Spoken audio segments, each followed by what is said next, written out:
So Israel is facing multi front war. அப்போ இந்த யுத்தம் முடியலையா அப்படின்னா இன்னும் ஒரு முடிவுக்கு வரவே இல்லை. ஓரளவுக்கு நம்ம பெரிய யுத்தத்துக்குரிய சத்தத்தை கேட்கலனாலும் ஆங்காங்கே இப்படிப்பட்ட யுத்தங்கள் நடந்துக்கிட்டே தான் இருக்குது. ஸோ ஒய் இஸ்ரேல் அந்த பகுதியில் தான் நம்ம பார்க்க போகிறோம். ஏன் இந்த இஸ்ரேல் குறித்து நான் தெரிஞ்சுக்கணும் அப்படின்னு. ஸோ இஸ்ரேல் அப்படின்னு சொல்லும்போது அந்த தேசமாக இருக்கட்டும், அந்த மக்களாக இருக்கட்டும், அவங்கள பற்றி நம்ம தெரிஞ்சாதான் பைபிளில் எழுதியிருக்கக்கூடிய எல்லா தீர்க்க தரிசனங்களும் நம்ம சரியாக புரிஞ்சிக்க முடியும். நாளுக்கு நாள் நம்ம ரொம்ப இருளை நோக்கி தான் போகிறோன்னு சொல்லும். we are entering into the dark phases of the life of the futureன்னு நம்ம சொல்லலாம். பட் இன்றைக்கி அவங்க எப்படி இருக்கிறாங்க அப்படின்னா சிங்கத்தை போல ஒரு பலசாலியாக இருக்கிறாங்க. ஸோ இஸ்ரேல் பற்றின நியூஸ் இல்லாமையே கிடையாது. தொடர்ச்சியாக அவங்க நாடு கிடைச்ச நாட்கள்லேருந்தே அவங்க எப்படி தான் இருக்கிறாங்க, ஒரு யுத்தத்தை ஃபேஸ் பண்ணிட்டு தான் இருக்கிறாங்க. அந்த யுத்தத்தில் ஜெயிச்சுட்டும் இருக்கிறாங்க. இது வரைக்கும் அவங்க ஒரு யுத்தத்தை கூட அவங்க தோக்கவே கிடையாது 1948 ஸோ பார்த்தீங்கன்னா இப்போ காசாவுக்கும் மற்ற தேசத்தோடு ஒரு பீஸ், ஒரு treaty, board of peace for Gaza. So இந்த அக்டோபர் 7 துவங்கிய இந்த மிகப்பெரிய ஒரு பயங்கரவாதம் ஒரு முடிவுக்கு கொண்டு வரணும் அப்படின்னா ட்ரம்ப் அவர் ஒரு திட்டத்தை கொடுக்குறார். என்ன திட்டம் அப்படின்னு கேட்டிங்கன்னா board of peace for Gaza. So அந்த காசாவுக்கோடு ஒரு சம்பந்தப்பட்ட ஒரு சமாதான உடன்படிக்கையை அவர் கொடுக்குறாரு. ஆரம்பத்தில் இஸ்ரேல் நாட்டினுடைய prime minister mister Benjamin Netanyahu அதற்கு மறுப்பு தெரிவித்தார். இல்லை இதில் கோடிட்டு பார்க்கப்பட்டிருக்கிற சில காரியங்கள் ஒத்து போக முடியாது, அதனால இந்த சமாதான உடன்படிக்கைக்கு நாங்கள் வரலை அப்படின்னு சொன்னாங்க. பட் நான் இப்போ this is the recent news. So Trump announces creation of board of peace for Gaza and he agrees to it. So அதுக்கு என்ன செய்கிறார் அப்படின்னா அதுக்கு ஒத்துருக்கிறார். ஸோ இது ஒரு பெரிய ஒரு மாற்றத்தை கொண்டு வரக்கூடிய நாட்களில் அப்படின்னு எதிர்பார்க்கப்படுகிறது.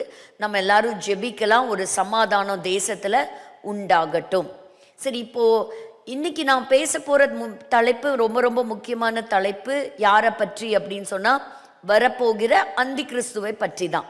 இந்த டாபிக் நம்ம எங்கேருந்து ஆரம்பித்தோம் அப்படின்னா ஹனுக்காலேருந்து நம்ம ஆரம்பித்தோம். ஸோ இந்த ஹனுக்கா அப்படின்னு சொன்னாலே இந்த பண்டிகைக்கு தொடர்புடைய ஒரு முக்கியமான ராஜா யாருன்னு கேட்டிங்கன்னா ஆன்டியோக்கஸ் எபிஃபானஸ் தான். பட் ஆன்டியோக்கஸ் எபிஃபானஸை பற்றி வேதாகமத்தில் அதிகமான ஒரு எந்த காரியமும் கொடுக்கப்படலை. ஸோ ஒரு இன்டைரக்டாக ஒரு சிம்பாலிக்காக தானியல் மூலமாக சில காரியங்கள் வெளிப்படுத்தப்பட்டிருக்கிறதே தவிர இந்த இப்படிப்பட்ட ஒரு ராஜா இருந்தானான்னு கேட்டால் இருந்தான். எப்போ? பழைய ஏற்பாட்டுக்கும் புதிய ஏற்பாட்டுக்கும் இடைப்பட்ட வெளியாகிய அந்த 400 வருஷ காலத்தில் தான் இப்படிப்பட்ட ஒரு ராஜா என்ன செஞ்சாங்க, வந்தான். ஸோ அந்த ராஜா மற்றும் இந்த நிம்ரோத், அந்த பாபேல் கோபுரத்தை கட்டின அந்த நிம்ரோதா இருக்கட்டும், இவங்க எல்லாருமே எதற்கு அடையாளமாக இருக்கிறாங்க அப்படின்னு சொன்னீங்கன்னா எல்லாருமே ஒரு அந்தி கிறிஸ்துக்கு அடையாளமாக இருக்கிறாங்க. ஸோ இனிமேல் தான் ஒரு ட்ரூ ஒரு ஃபிகரை நம்ம பார்க்க போகிறோம். அதுக்கு ரொம்ப காலமெல்லாம் கிடையாது. அது எல்லாமே ஒரு எவ்ரிதிங் ஃபால்ஸ் இன் இட்ஸ் பிளேஸ்ன்னு சொல்கிற மாதிரி அப்படிப்பட்ட ஒரு கடைசி நாட்களுக்குள்ளே நம்ம வந்திருக்கிறோம். அதற்கு முன்பாக இந்த முதல் செய்தியே ஒரு சமாதானத்தின் செய்தி அப்படின்னு சொன்னதுனால இந்த சமாதானத்தை பற்றி நான் சொல்லிட்டு போகிறேன். ஏன்னு கேட்டிங்கன்னா இந்த வார்த்தைக்கும் உள்ள நுழைய இருக்கிற அந்தி கிறிஸ்துவுக்கும் மிகப்பெரிய ஒரு நெருங்கிய தொடர்பு இருக்குது. எப்படி ஆன்டியோக்கஸ் எபிஃபானஸால அன்னைக்கு இருந்த 2வது தேவாலயத்தை கைப்பற்ற முடிஞ்சது, எப்படி அவன் கண்ட்ரோல் எடுத்தான், எப்படி யூதர்கள் அதுக்கு அலோ பண்ணாங்க, அப்போ அன்னைக்கு என்ன நடந்துச்சு, இது எல்லாத்தையும் நம்ம கொஞ்சம் பார்த்தோன்னா நமக்கு என்ன தெரியும், அடுத்தவன் எப்படி என்டர் ஆவாங்கிறத நம்ம என்ன செய்யலாம், கொஞ்சம் நம்மளால கெஸ் பண்ணி பார்க்க முடியும். அப்போ அதற்கு முன்பாக இந்த முக்கியமான வார்த்தை என்ன அப்படின்னு கேட்டிங்கன்னா சமாதானம். இப்போது பைபிளில் நிறைய வார்த்தைகள் இருக்குது. அப்போ இன்னைக்கு உங்களுக்கு ஏதாவது வார்த்தையை பற்றி தெரிஞ்சுக்கணும் அப்படின்னா என்னென்ன வார்த்தைகள்லாம் சொல்லலாம்? அந்தி கிறிஸ்து, 2ஆம் வருகை, ரகசிய வருகை, தேவதூதர்கள், இப்படி பல வார்த்தைகள் சொல்லலாம்ல. ஆனால் வேதத்தில் ரொம்ப ஒரு இம்பார்ட்டண்ட்டான வார்த்தை எது அப்படின்னு கேட்டிங்கன்னா சமாதானம். என்னங்க? சமாதானம். இந்த சமாதானம் அப்படின்னு ஒரு சொல்லு ஒரு நபரால் மட்டும் ஏற்படுத்த முடியுமா? சமாதானம்னு சொல்கிறேன் ஒரு வார்த்தை. அப்ப சமாதானம்னா என்ன அர்த்தம்? அந்த வார்த்தை நிறைவேறதுக்கு ஒன்றுக்கும் மேற்பட்டோர் அவங்க இணைந்தா மட்டும்தான் இந்த வார்த்தை அந்த இடத்துல என்ன ஆக முடியும், அது நிறைவேற முடியும். சந்தோஷமா இருங்கன்னு சொல்றேன், அதுக்கு இன்னொருத்தர் தேவையா? தேவையில்லை. நீங்க என்ன பண்ணலாம்? சந்தோஷமா இருக்கலாம். துக்கமா இருங்க, அதுவும் நீங்க தனியாவே என்ன செய்யலாம்? துக்கமா இருக்கலாம். நீங்க கனவு காணுங்க, நீங்களே என்ன செய்யலாம்? You can dream, you can imagine, you can be joyful. அதுக்கெல்லாம் என்ன தேவையில்லை உங்களுக்கு? இன்னொருத்தர் தேவை இல்லை. அப்போ சமாதானம் அப்படின்னு சொல்லும்போது இது ஒருவர் சம்பந்தப்பட்டது அல்ல, இருவர் சம்பந்தப்பட்டதுதான் முக்கியமான ஒரு வார்த்தை சமாதானம். இன்னைக்கு பாருங்க, இன்னைக்கு தலைப்பு செய்தி என்ன? ஈரானுக்குள்ள கலவரம், ஒவ்வொரு நாட்டுக்குள்ள பிரச்சனை, இன்னும் இஸ்ரேலு இன்னும் சுற்றி இருக்கக்கூடிய நெய்பரிங் கண்ட்ரீஸோட அதால சமாதானமா இருக்க முடியல. அப்போ உலகமே எதை நோக்கி தான் போகுது அப்படின்னு கேட்டிங்கன்னா சமாதானத்தை தேடிக்கிட்டு இருக்கிறாங்க. உலக தலைவர்களால் என்ன வேணா கொண்டு வர முடியுது. விசேஷமா அமெரிக்காவினுடைய அதிபர் ட்ரம்ப் அவர்களுக்கு என்ன கிடைக்கும்னு எதிர்பார்த்தோம்? நோபல் பீஸ் பிரைஸ் அவருக்கு தான் கிடைக்கும், ஏன்னா அவருமே அதை எதிர்பார்த்தார். ஸோ வேற ஒன்று அவர் எதிர்பார்க்கல. அப்போ எல்லாருமே எதிர்பார்க்கறது என்னன்னா, இந்த நாட்டில் நான் ஒரு யுத்தத்தை நிறுத்தியிருக்கிறேன், அந்த நாட்டில் யுத்தத்தை நிறுத்தியிருக்கிறேன், அதுக்கு ஒரு தலைவர் சம்பந்தப்பட்டிருக்கிறார். அப்படி பார்க்கும் பொழுது ஒரு முக்கியமான ஒரு வார்த்தைக்காக இந்த உலகமே என்ன செய்யுதுங்க? காத்து கிடக்குது, போராடுது, ட்ரை பண்ணுது. இதுக்காக நிறைய ஆர்கனைசேஷன்ஸ் இருக்கிறாங்க, யுனைடெட் நேஷன்ஸ் இருக்கு. பட் யாராலையுமே இந்த தேசங்களுக்கு நடுவுல, தலைவர்களுக்கு நடுவுல ஒரு சமாதானத்தை கொண்டு வரவே முடியல. அப்போ இனி உள்ள நுழைய போறவன் இந்த வார்த்தையை தான் தூக்கிட்டு வர போறான், இந்த வார்த்தையை தான் தூக்கிட்டு வர போறான். சமாதானங்கிற வார்த்தையை வச்சு தான் உள்ள வருவான். எப்படி வந்தாங்கிறத நம்ம பார்க்கலாம். அதுக்கு முன்பாக இப்ப வேதத்துல இந்த வார்த்தை ரொம்ப ஆழமான வார்த்தை. அப்போ ஒரு யுத்தம் நடக்குது அப்படின்னா அங்க என்ன செய்யணும், அதெல்லாம் நம்ம கொஞ்சம் பார்த்துடலாம். ஸோ யாருக்காவது இது கண்டுபிடிக்க முடியுமா? வேதாகமத்துல முதல்ல சமாதானம் அப்படின்னு சொல்லக்கூடிய வார்த்தை எங்க வந்துச்சு அப்படிங்கிறத நம்ம பார்க்கிறோம். ஸோ எங்க பார்க்கலாம்? ஆதியாகமம் 26ஆம் அதிகாரம். இந்த இடத்த பாருங்க, இது வெரி குட். ஆதியாகமம் 26 29வது வசனம். ஆதியாகமம் 26. நாங்கள் உம்மை தொடாமல் நன்மையை உமக்கு செய்து உம்மை சமாதானத்தோட அனுப்பிவிட்டது போல நீரும் எங்களுக்கு தீங்கு செய்யாதபடிக்கு உம்மோட உடன்படிக்கை பண்ணிக்கொள்ள வந்தோம். நீர் கர்த்தரால் ஆசீர்வதிக்கப்பட்டவராமே. ஈசாக்கும் அபிமலேக்கும் இந்த இடத்துல என்ன செய்யறாங்க? ஒரு உடன்படிக்கை செய்யறாங்க. இந்த ஒரு உடன்படிக்கை என்ன அக்ரிமெண்ட் அப்படின்னா, இன்னைக்கு பேசுறோம் பாருங்க, ஆப்ரஹாம் அக்கார்ட்ஸு, இல்ல சைரஸ் ரெக்கார்ட்ஸு, அக்கார்ட்ஸு, பீஸ் ட்ரீட்டி. அப்போ 2 நாடு முதல்ல வந்து நிறைய தலைவர்கள் சந்திக்கிறாங்களே, முதல்ல என்ன எழுதிக்கிறாங்க? நாங்க வந்து ஒரு சமாதான ஒரு கையொப்பம் வைக்கிறோம் அப்படின்னு. அப்ப இந்த இடத்துல நாங்கள் உம்மை தொடாமல் நன்மையே உமக்கு செய்து உம்மை சமாதானத்தோடு அனுப்பி விட்டது போல நீரும் எங்களுக்கு தீங்கு செய்யாதபடிக்கு உம்மோட உடன்படிக்கை பண்ணிக்கொள்ள வந்தோம். அப்போ எதுக்கு வந்திருக்கிறாங்களாம்? சமாதானம், ஒரு பீஸ் ட்ரீட்டியை நாங்கள் செய்ய வந்திருக்கிறோம் அப்படிங்கிறத இங்க சொல்றாங்க. 31வது வசனத்தை வாசிக்கலாம். அதிகாலையில் எழுந்து ஒருவருக்கொருவர் ஆணையிட்டு கொண்டார்கள். ஈசாக்கு அவர்களை அனுப்பிவிட்டான். அவர்கள் அவனிடத்திலிருந்து சமாதானத்தோட போய்விட்டார்கள். இப்போ 2 தலைவர்கள் சமாதானம் பண்றாங்கன்னா என்ன அர்த்தம்? அந்த வார்த்தையை தவிர மற்றதெல்லாம் நீங்க சொல்லணும். சமாதானம் பண்ணிக்கிட்டேன், இப்ப நானும் நீங்களும் சமாதான உடன்படிக்கை செஞ்சிருக்கிறோம் அப்படின்னா என்னெல்லாம் நம்ம சொல்லலாம்? அதே வார்த்தையை திரும்ப திரும்ப சொல்லக்கூடாது. நம்ம 2 பேரும் இனிமேல் சண்டை போட மாட்டோம். வேற புரியுற மாதிரி கூட சொல்லுங்க. மிஸ் அண்டர்ஸ்டாண்டிங் எதுவும் வராம பார்த்துக்கலாம். வேற நம்ம ஷேர் பண்ணலாம். அப்புறம் முக்கியமா 2 தேச தலைவர்கள் இப்ப வந்து ஒரு சமாதான உடன்படிக்கை செய்யறாங்க. அப்ப அதெல்லாம் என்ன அர்த்தங்கள்ல கொண்டு வரலாம்? இப்ப நான் உன்னை டிஸ்டர்ப் பண்ண மாட்டேன், நீ என்ன டிஸ்டர்ப் பண்ணாத, சரியா? நான் உன் மேல யுத்தத்துக்கு வரமாட்டேன், நீ என் மேல யுத்தத்துக்கு வராத. நான் உனக்கு எதிராக யார் கூடயும் நான் என்ன செய்ய மாட்டேன், கூட்டணி சேர மாட்டேன். நீயும் எனக்கு எதிராக என்ன செய்யக்கூடாது, கூட்டணி சேரக்கூடாது. வேற இப்படி அவங்க ஒருத்தருக்கு ஒருத்தர் என்ன செய்கிறாங்க, நம்ம 2 பேரும் என்ன செய்யலாம், பிடிச்சதோ பிடிக்கலையோ நம்ம நண்பர்களாக இருந்துக்கலாம். நீ என்னோட வழியை யூஸ் பண்ணிக்கோ, நான் உன் வழியை யூஸ் பண்ணிக்கிறேன். கரெக்டுங்களா? இதை என்னன்னு சொல்லலாம், சமாதானம் சொல்லலாமா? அப்போ 2 நாடு ஒரு பீஸ் ட்ரீட்டி எழுதும்போது இந்த சமாதானம் ரொம்ப முக்கியம், ரொம்ப முக்கியம். இப்போ சமீபத்தில் ரேசா பல்லவி அவர் ஒரு வீடியோ ஒன்று போட்டிருந்தார். நான் இன்னைக்கு உங்களுக்கு அதை கூட டிஸ்பிளே கொடுக்கணும்னு நினச்சிருந்தேன். அவர் சொன்னார், ஒருவேளை இப்போ இருக்கக்கூடிய ஈரான் கவர்மெண்ட் விழுந்து போச்சு அப்படின்னு சொன்னால் நாங்கள் புது கவர்மெண்ட் ஃபார்ம் பண்ணும்போது இஸ்ரேலோட இருக்கக்கூடிய அந்த நல்ல உறவை நாங்கள் புதுப்பிச்சுக்குவோம். அப்படின்னு என்ன அர்த்தம், நாங்கள் ஆப்ரஹாம் அக்கார்ட்ஸோட வர்றோம், நாங்கள் சமாதானம் பண்ணிக்கிறோம் அப்படிங்கிறது தான் அர்த்தம். இன்னைக்கு இதை செஞ்சு வைக்கிறதுக்கு தான் ஆள் இல்லை.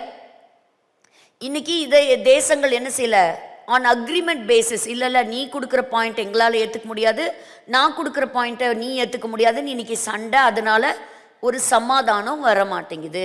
ஸோ உங்களுக்கு புரியுதா சமாதானம்னா என்ன அப்படிங்கிறது?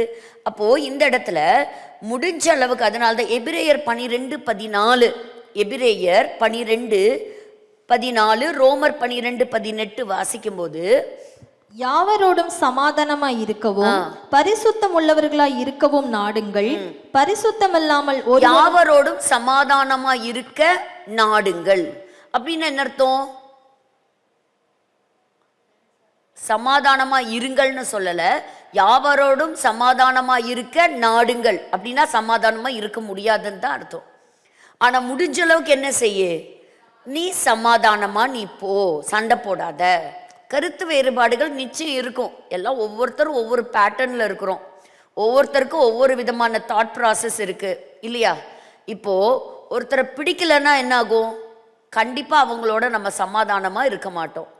இப்போ இந்த நிகழ்ச்சியை பார்க்கும்போது என்னையே பிடிக்கலன்னா என்ன அர்த்தம், முதல்ல ஒரு டிஸ்லைக் தான் விழுகும், கரெக்டா இல்லையா? அதுக்கப்புறம் நம்ம தொடர்ந்து இந்த ப்ரோக்ராமை பார்க்க மாட்டோம், ஒரு வெறுப்புக்காக வேணா பார்க்கலாம். ஸோ அப்படின்னா என்ன அர்த்தம், நம்ம ஒரு வெறுப்பு இருக்கும்போது, ஒரு பகை இருக்கும்போது, ஒரு சண்டை இருக்கும்போது நம்ம சமாதானம் பண்ண மாட்டோம். ஆனால் ஆண்டவர் நமக்கு கற்றுக் கொடுக்குறாரு, நீங்கள் முடிஞ்ச அளவுக்கு என்ன செய்யுங்க, அதுக்காக இதை பாசிட்டிவாக எடுத்துட்டு எல்லாத்தோட இப்படி தள்ளி நின்றாதீங்க. நமக்கு வசனம் சொல்லுது, யாவரோடும் முடிஞ்ச அளவுக்கு நீங்கள் சமாதானமாக இருக்க நாடுங்கள். ரோமர் 12:18 என்ன சொல்லுது, கூடுமானால் கூடுமானால் உங்களால் ஆன மட்டும்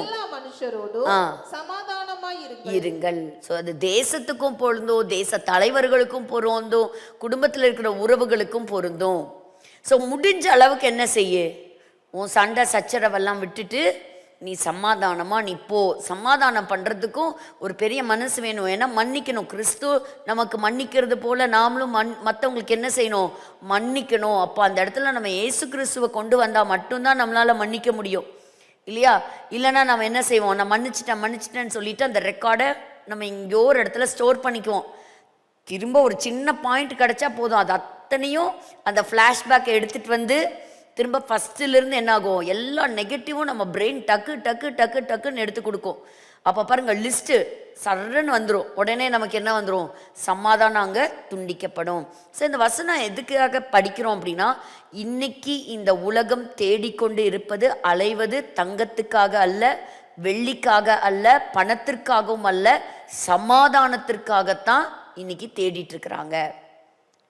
ஸோ அடுத்தது நம்ம பார்க்கும் பொழுது சங்கீதம் 127:7-8 வாசிக்கலாம்.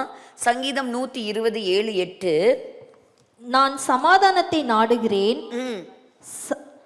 அவர்களோ நான் பேசும்போது யுத்தத்துக்கு எத்தனைப்படுகிறார்கள். இப்படியும் இருக்கு, நான் சமாதானத்துக்கு ட்ரை பண்றேன். அடுத்த வசனம், சமாதானத்தை பகைக்கிறவர்களிடத்தில் என் ஆத்துமா குடியிருந்ததும் போதும். குடியிருந்தது போதும். ஏன்னா சமாதானத்தை பகைக்கிறவர்கள், எதுக்குடா வம்பு, நீ தள்ளி இரு நானும் தள்ளி இருக்கிறேன் அப்படி சொல்றதான் இன்னைக்கு இருக்குது. ஸோ என்ன சொல்றாங்க, எங்கனால இஸ்ரேலோட என்ன செய்ய முடியாது, சமாதான ஒப்பந்தம் பண்ண முடியாதுன்றாங்க. சமாதான ஒப்பந்தம் பண்ணாங்கன்னா எத்தனையோ பிரச்சனைகள் என்ன வரும், ஒரு முடிவுக்கு வரும். சரி, பழைய ஏற்பாட்டில் ஒருவேளை இவங்க யுத்தத்துக்கு போகும்போது சமாதானத்தை பற்றி என்ன சொல்லியிருக்குங்கிறத பைபிளில் பார்க்கலாம். உபாகமம் 20வது அதிகாரம் 11வது வசனத்தை எடுத்துக்கலாம். உபாகமம் 20:11. அவர்கள் உனக்கு சமாதானமான அதுக்கு முந்தின வசனத்தையும் சேர்த்து வாசிச்சிருங்க. நீ ஒரு பட்டணத்தின் மேல் யுத்தம் பண்ண நெருங்கும் போது, ஒரு பட்டணத்துக்கு மேல நீ சண்டைக்கு போற, யுத்தத்துக்கு போற, அந்த பட்டணத்துக்கு நீ நெருங்கி வரும்போது அந்த பட்டணத்தாருக்கு சமாதானம் கூற கடவா. அந்த பட்டணத்துக்கு நீ சண்டைக்கு போகாத, நீ போறதே எதுக்கு, நீ யுத்தம் பண்ண தான் போற. அந்த பட்டணத்துக்கு கிட்டையும் போயிட்ட, ஆனா யுத்தம் பண்ணாதன்னு ஆண்டவர் சொல்லி கொடுக்குறாரு. என்ன சொல்லு, ஃபர்ஸ்ட் சமாதானம் கூறணுமா. இவன் எப்படி ஒரு யுத்தத்துக்கு போறானாலே எப்படி பிளானா ஒரு வெறுப்பு, கசப்பு, பகை உணர்வு இல்லையா, போட்டி, பொறாமை எல்லாம் நிறைஞ்சுதான் போறோம். ஆனா பைபிள் என்ன கற்றுக் கொடுக்குது, நீ அங்க போகும்போது பட்டணத்தை நெருங்கி இருக்கும்போது அந்த பட்டணத்துக்கு என்ன பேசு, சமாதானம் பேசு. ஆனா தொடர்ந்து வரக்கூடிய வசனத்துல நீங்க வாசிச்சீங்கன்னா அந்த சமாதானத்துக்கு அவங்க உத்தரவு சொல்லி நீ சொன்ன சமாதானத்தை ஏத்துக்கிட்டு நாங்களும் உன்னோட கூட ஒரு வெள்ளைக்கொடி காட்டிட்டாங்கன்னா, அவங்க நீ சமாதானத்தை ஏத்துக்கிட்டாங்கன்னா அந்த ஜனங்க மேல நீ யுத்தம் தொடுக்காத, அந்த ஜனங்களை நீ பகுதி கட்டுறவங்களா வச்சுக்கோ. இது பழைய ஏற்பாடு.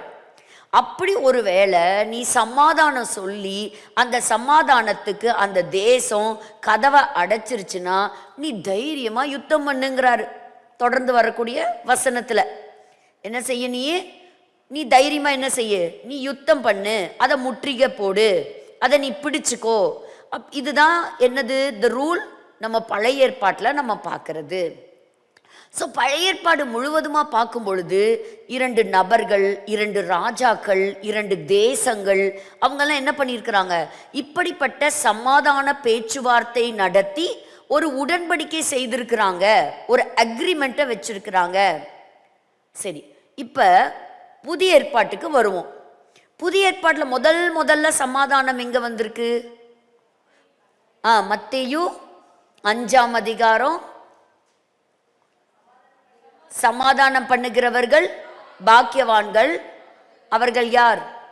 அவர்கள் தேவனுடைய புத்திரர் என. அப்போ மலை பிரசங்கத்துல ஆண்டவர் சொன்ன சில முக்கியமான வார்த்தைகளை முதல்ல கொண்டு வந்ததே என்னதான், சமாதானம் கூறுங்கள். சமாதானம் பண்றவங்க பாக்கியவான்கள். எப்பவுமே பைபிள்ல ஒரு சொல் முதல்ல எங்க அப்பியர் ஆகுதோ அந்த வார்த்தைக்கு நம்ம கவனம் செலுத்தி அந்த இடத்துல சொல்லப்படுற அந்த வார்த்தை என்ன பின்னணியத்தில் சொல்லப்பட்டிருக்கு, அங்க என்ன சிச்சுவேஷன், அதை எப்படி ஹேண்டில் பண்ணணும், அதை நம்ம என்ன செய்யணும்னா உற்று கவனிக்கணும்.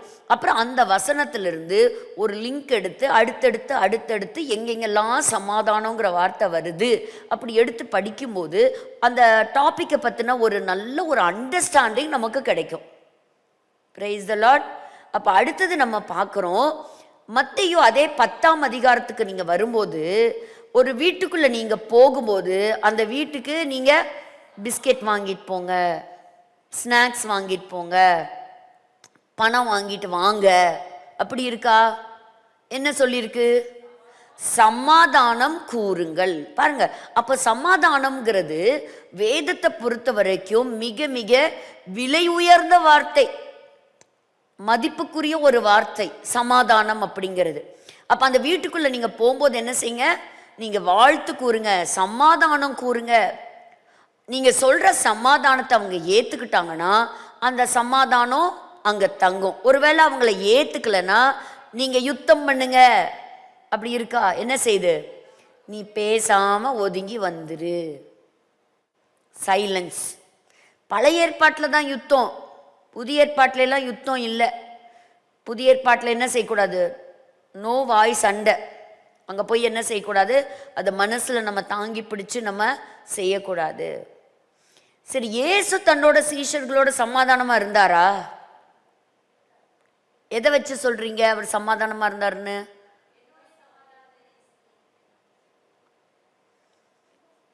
சீஷர்கள் கிட்ட சமாதானம் பண்ணியிருக்காரா? Very good. அப்போ என்ன பண்ணாரு? நான் நினச்சேன் நீங்கள் அந்த ஆன்சருக்கு நெருங்கி வந்துட்டீங்கன்னு. நேசிக்கிறாயாலாம் தான் கேட்டாரு. எந்த இடத்துல அவர் சமாதானம் பண்ணாரு சீஷர்களோட? காதை வெட்டும்போது உன்னோடு சமாதானம் சொன்னாரா? பேதுருவை திட்டிட்டு சமாதானம் பண்ணாரா? திட்டவே இல்லையே. ஒரே ஒரு பார்வை தான், மனம் கசந்து அழுதானா. பேதுரு மறுதளிச்சப்போ பேசினாரா? இல்லை, அவர் திரும்பி பார்த்தார், அவ்வளோதான். அது அந்த எங்க சொன்னாரு? சரி தேடுங்கண்ணா.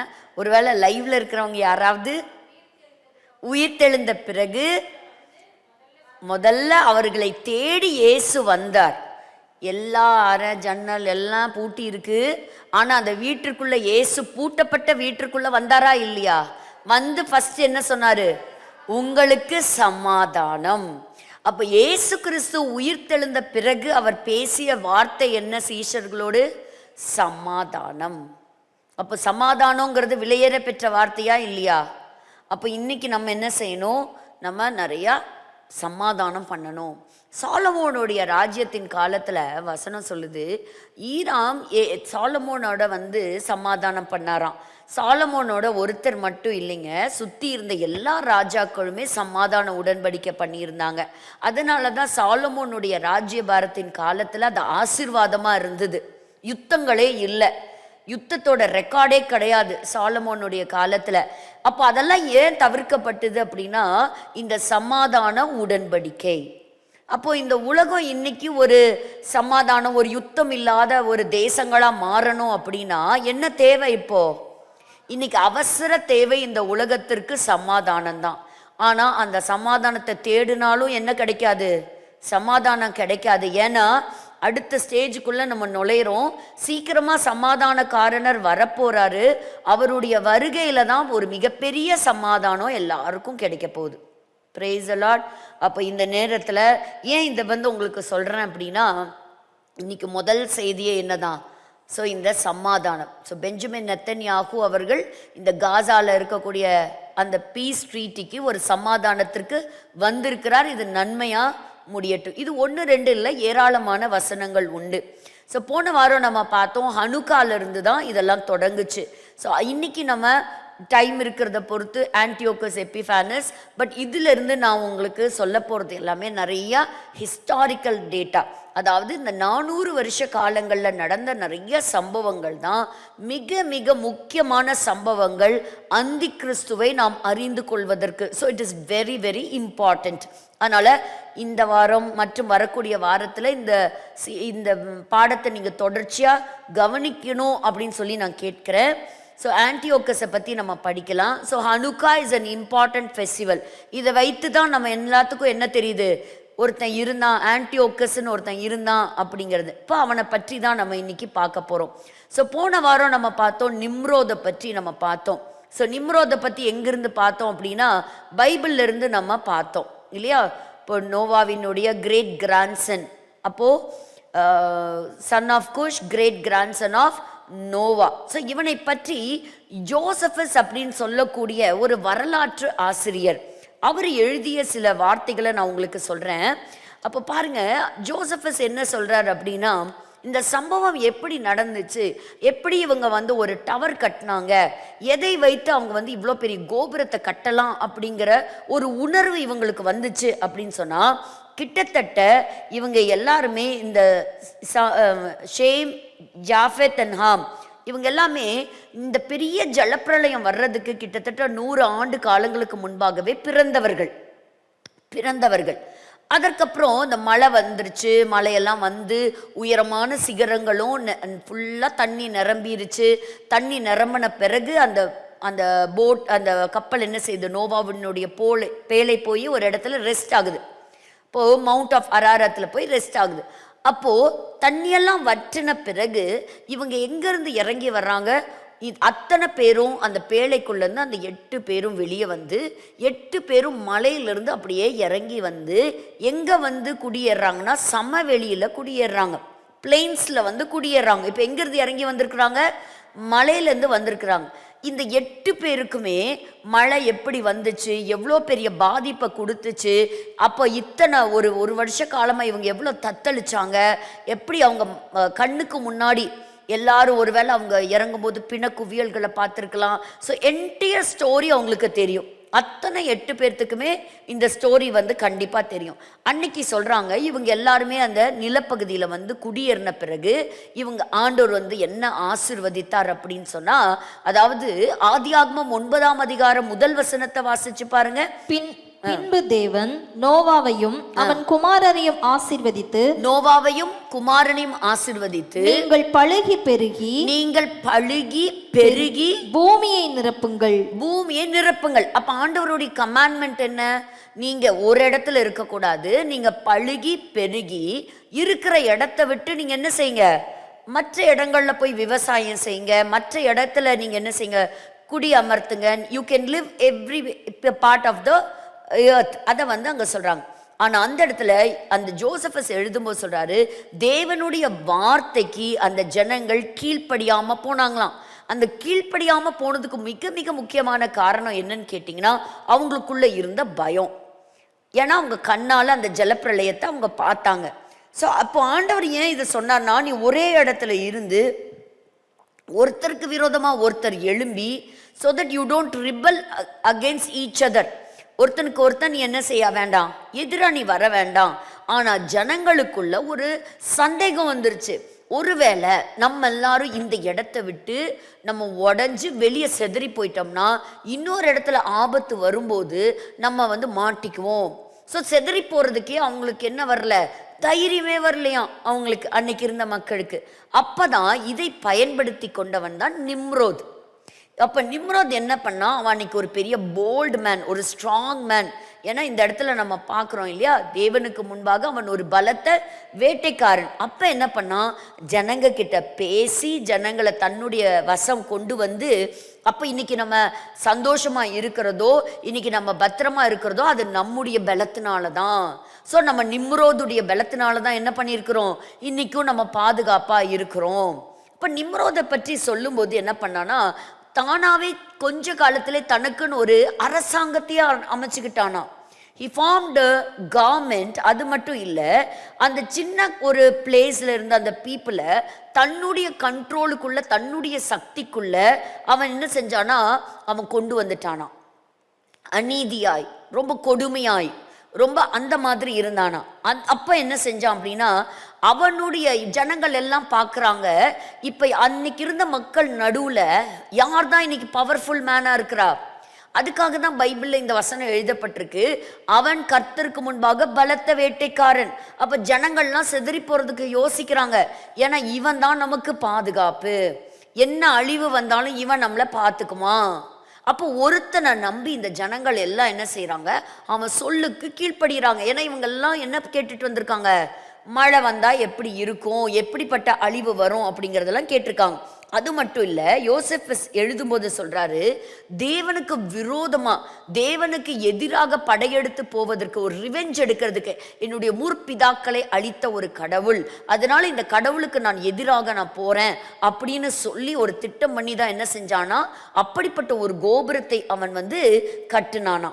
அப்படியே ஒரு வேளை கடவுள் இன்னொரு தடவை நம்முடைய ஜனங்களை அழிக்கிற மாதிரி ஒரு சூழ்நிலை வந்ததுன்னா நான் என்ன செய்வேன், கடவுளுக்கு எதிராக நான் போவேன். ஆனால் இப்போ தான் படித்தோம் 9ஆம் அதிகாரம் 1வது வசனம், ஆண்டவரோட திட்டம் என்ன, எல்லா ஜனங்களுமே பழுகி பெருகணும், இந்த பூமியை நிரப்பணும். ஸோ இந்த கமாண்ட்மெண்ட்டுக்கு டோட்டலாகவே அகெயின்ஸ்டாக இப்போ நிம்ரோத் பேசுகிறான். என்ன சொல்கிறான், நம்ம எங்கேயும் சிதறி போயிடாம நம்ம ஒரே இடத்துல இருக்கலாம்.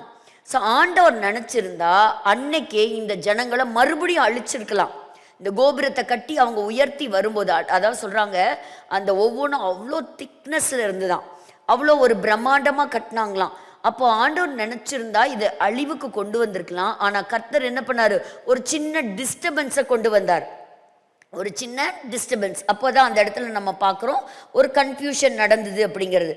இது மட்டும் இல்லை, சிபில் அப்படின்னு சொல்லக்கூடிய ஒரு எழுத்தாளர், அதே மாதிரி ஹெஸ்டியஸ் அப்படின்னு சொல்லக்கூடிய ஒரு வரலாற்று ஆசிரியர்கள், இவங்க எல்லாருமே என்ன எழுதுறாங்கன்னா, இதெல்லாம் வேதாகமத்துக்கு வெளியில இருக்கிற சோர்ஸ்ல இருந்து சொல்றேன். உண்மையாலுமே அப்படி ஒரு கோபுரம் கட்டினாங்க. அந்த சமயத்துல ஒரு பலத்த காற்று அடிச்சது. அந்த காற்று வந்து அடிச்சு இந்த ஜனங்களை எல்லாம் அங்க வேலை செய்ய விடாம என்ன செஞ்சது, செதறி போயிட்டாங்க. ஒருவர் சொல்றாரு, அவங்க என்ன பண்ணாங்க, அங்க இருக்கக்கூடிய ஜூபிட்டர் அப்படின்னு சொல்லக்கூடிய கடவுளுடைய சில பொற்பாத்திரங்களை எடுத்துட்டு இறங்கினாங்க. இப்படியெல்லாம் வரலாற்று குறிப்புகள்ல மற்ற, அதாவது அப்பார்ட் ஃப்ரம் த பைபிள், அதாவது இப்படி ஒரு ஃப்ளட்டு நடந்தது அப்படிங்கிறதுக்கு ஒரு ஆதாரமா என்ன செய்றாங்க, இப்படி பல காரியங்களை சொல்லப்பட்டிருக்குது. ஸோ இவன் எதற்கு தேவனுக்கு விரோதமா எதிர்த்து போனவன். இந்த நிம்ரோத் என்ன பண்ணா, தன்னுடைய பவரை காமிச்சு ஜனங்களை தனக்கு கீழே. So he wanted to form one government. So he wanted to be one world ruler. So தன்னுடைய கண்ட்ரோலுக்கு கீழே, ஸோ தன்னுடைய ஆதிக்கத்துக்கு கீழே வச்சுக்க முயற்சிக்கிறவன் எல்லாமே யார் தான், ஒரு ஆன்டி கிரைஸ்டை நம்ம சிம்பலைஸ் பண்ணலாம். ஸோ இன்றைக்கும் நம்ம பார்க்க போகிற ஒரு முக்கியமான ஒரு இது. அப்போ நான் ஏன் இதெல்லாம் நான் படிக்கணும்? ஸோ அன்னைக்கு இருந்தவங்களுக்கு இவ்வளோ பெரிய வல்லமை இருந்ததுனால அவங்களுக்குள்ள பெருமை இருந்தது, அவங்களுக்குள்ள நிறைய வைராகியங்கள்லாம் இருந்தது. அப்போ இங்கே நம்ம பார்க்கும் பொழுது நான் இதெல்லாம் தெரிஞ்சுக்கிட்டு நான் என்ன செய்ய போகிறேன் அப்படின்னா, இப்போ நம்மெல்லாம் ரட்சிக்கப்பட்டவங்க, நம்மெல்லாம் திருச்சபைக்குள்ளே இருக்கிறோம். ஸோ நம்ம சபைக்குன்னு ஒரு கர்த்தர் சில தரிசனங்களையும் எதிர்காலத்தில் நடக்க போகின்ற திட்டங்களையும் அழகாக இந்த வேதாகமத்தில் எழுதி கொடுத்துருக்கிறாரு. அப்போ அடுத்தது இந்த பூமியில் நடக்க போகிற நிகழ்வு என்ன? அப்போ நம்மெல்லாம் இப்போ என்ன காலத்தில் இருக்கிறோம், சபையினுடைய காலத்தில் இருக்கிறோம். ஸோ அடுத்தது என்ன நடக்க போகுது, திருச்சபையை கர்த்தர் மணவாட்டியை எடுத்து கொண்டு செல்வார். அதை தான் நம்ம ராப்சர். அப்போ ரகசிய வருகை. சிலருக்கு அது என்ன செய்யலாம், புத்தி கெட்டாததா இருக்கலாம், அது நமக்கு புரியாது. அது எப்படி நடக்கும், அது எப்படி நடக்கும்லாம் நமக்கு தெரியாது. The Bible says and we believe it. அதன் அந்த வசனத்தை நம்ம விசுவாசத்தோடு என்ன செய்கிறோம், ஏன்னா இதுவரைக்கும் பைபிளில் சொல்லப்பட்ட எல்லாமே நடந்திருக்கு. அதே போல் இயேசு கிறிஸ்து சொன்ன வார்த்தைகளும் நிறைவேறும். அவரோட வருகையும் எப்படி தான் இருக்குது, சமீபமாக இருக்குது. இப்போ இந்த இடத்துல நீங்கள் பாருங்கள், கீழே பாருங்கள், the world ruler make 7-year treaty with Israel. இது எல்லாமே இஸ்ரேலை மையப்படுத்தி தான் நான் பேசுகிறேன். அப்போ ஒரு வேர்ல்டு லீடர் ஒருத்தன் வரப்போறான். அப்போ இந்த உலகத்தையே ஆட்டி படைக்கக்கூடிய ஒரு ரூலர் வரப்போறான். இன்னைக்கு யாரை சொல்லுவீங்க ஒரு வேர்ல்டு ரூலர் அப்படின்னா? ட்ரம்ப். இப்போ பாருங்க, நம்மளால கோடிக்கணக்கான ஜனங்கள் பல நாடுகள் இந்த பூமியில இருந்தாலும் ஒரு வல்லமையான ஒரு ஆள், த பவர்ஃபுல் மேன் ஆன் எர்த் அப்படின்னு நம்ம சொல்லணும்னா யாரை சொல்றோம்? இன்னைக்கு ட்ரம்ப் அவர்களை சொல்றோம். இன்னைக்கு பாருங்க, அடுத்தது அவரோடு கூட நல்ல ஈக்குவலண்டா ஒரு சக்தி வாய்ந்த அடுத்த ஒரு நபர் இணைந்திருக்கிறார். அவர் தான் யாரு? Benjamin Netanyahu. ஸோ 2 பவர்ஃபுல்லான பீப்புள் இன்னைக்கு இணைஞ்சிருக்கிறாங்க. ஸோ 2 பேரும் இனி அடுத்த 4 வருஷங்கள்ல என்னென்ன காரியங்களை கொண்டு வருவாங்க, என்னென்ன திட்டங்கள் நடக்க போகுது அப்படிங்கிறது நமக்கு தெரியாது. பட் நிறைய மாற்றங்கள் நிச்சயமா வரும், அதுல மாற்று கருத்தே இல்லை. அடுத்தது பாருங்க, இஸ்ரேல கர்த்தர் மறுபடியும் ரட்சிப்புக்கு நேராய் நடத்துவார். மேசியாவாகி இயேசு கிறிஸ்துவை அவர்கள் அறிந்து கொள்வார்கள். நம்ம அதெல்லாம் 1,44,000 பேர்த்தெல்லாம் நம்ம பார்க்குறோம். அதுக்கப்புறம் இவன் என்ன செய்யறான், இவன் உள்ள நுழையும் போது பாருங்க, world ruler will break the treaty. என்ன ட்ரீட்டி? சமாதான உடன்படிக்கை. அப்போ ஒரு பெரிய ஒரு பவர்ஃபுல் கிங் உள்ள வரப்போறான். அந்த கிங் எப்படி உள்ள வரப்போறான், சமாதானம் அப்படின்னு சொல்லிட்டு தான் உள்ள வரப்போறான். புரியுதுங்களா? அப்படிதான் உள்ள வரப்போறான். அதுக்கப்புறம் என்ன செய்யறான், அந்த உடன்படிக்கையை அவன் 3 வருஷத்துக்கு அப்புறம் உடைக்க போறான். ஸோ இன்னைக்கு இந்த 4 வருஷத்துக்குள்ள என்னெல்லாம் நீங்க நடக்கும்னு நினைக்கிறீங்க? இஸ்ரேல் அடுத்தது என்ன செய்ய திட்டமிடுவாங்க நீங்க நினைக்கிறீங்க? இப்ப இன்னொரு ட்ரம்ப் வருவாரா அந்த இடத்துக்கு தெரியாது. இன்னொரு பவர்ஃபுல்லா ஒரு போல்டு டிசிஷன் எடுக்கக்கூடிய பெஞ்சமின் நெத்தன்யாஹூ வருவாரா நமக்கு தெரியாது. ஸோ அடுத்தது இந்த 2 பேரும் இணைஞ்சு இருக்கும்போதே சில காரியங்களை இஸ்ரேலுக்கு சாதகமாக, அமெரிக்கா சில காரியங்களை தனக்கு சாதகமாக நிச்சயமாக செய்து கொள்ளும். அதுல மாற்றமே கிடையாது.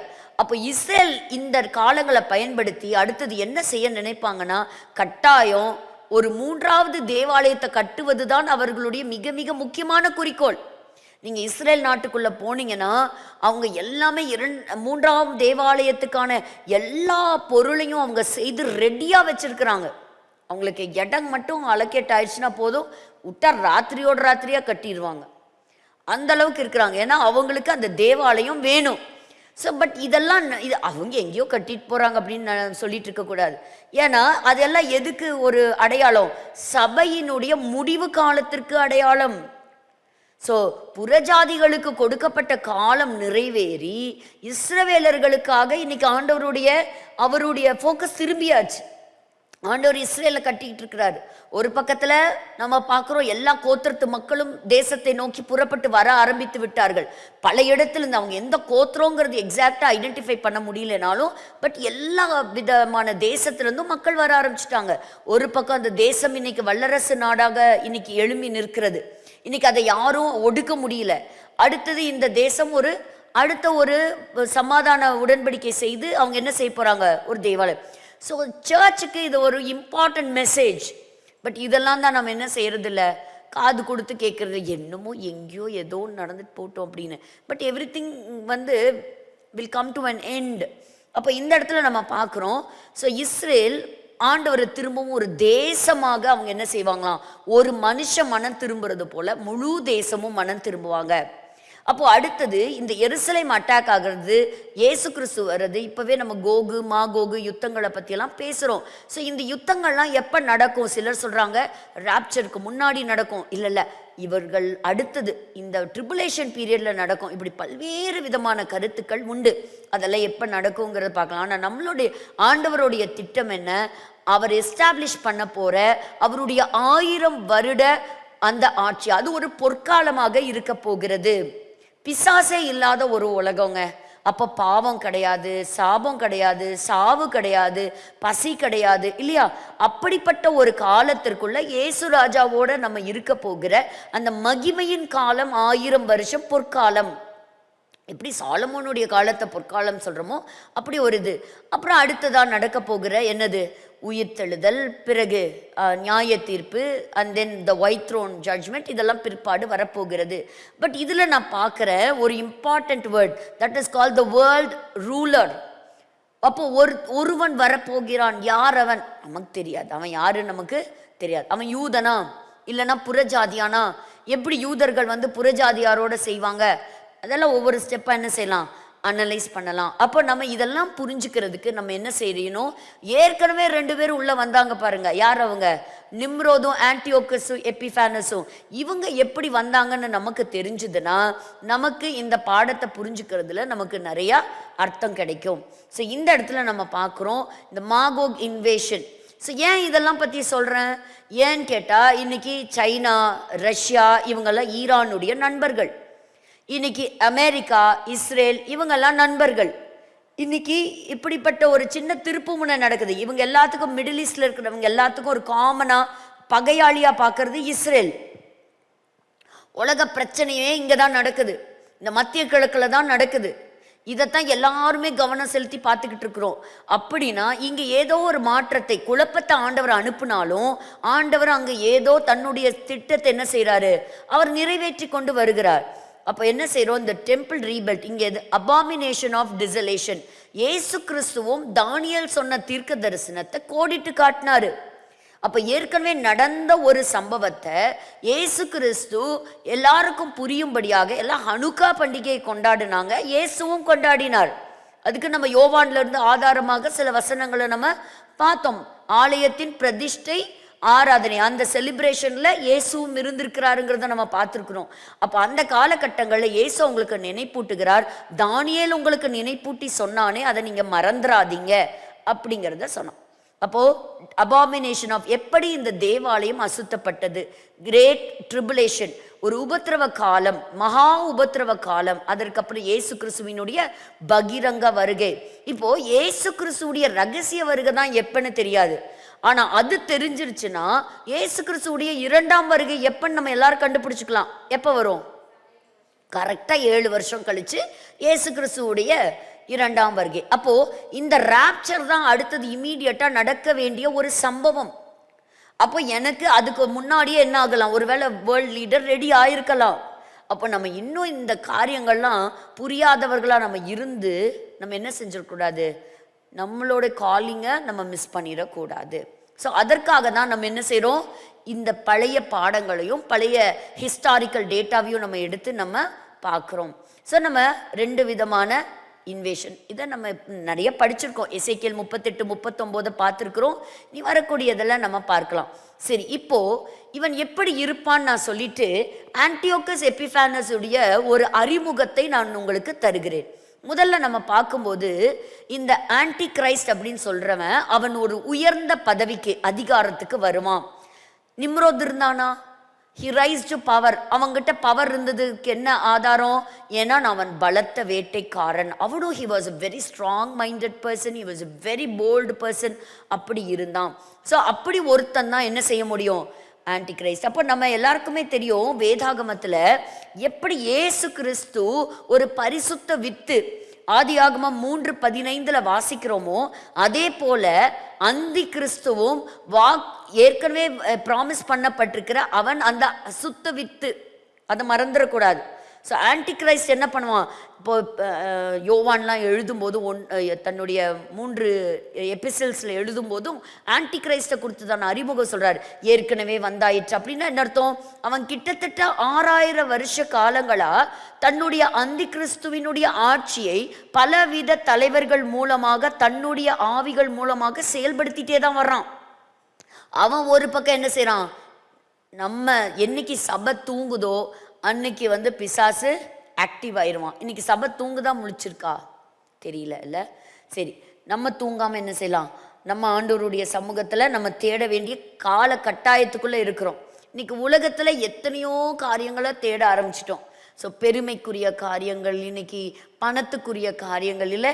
So we are going behind so many materialistic things. ஆனால் இந்த இடத்துல 6000 வருஷமாக அவன் is counterfeit for the work of God நம்ம சொல்லலாம். அப்போ அவன் 6000 வருஷமா அவன் திருட நினைப்பது ஆத்துமாக்களை தான்.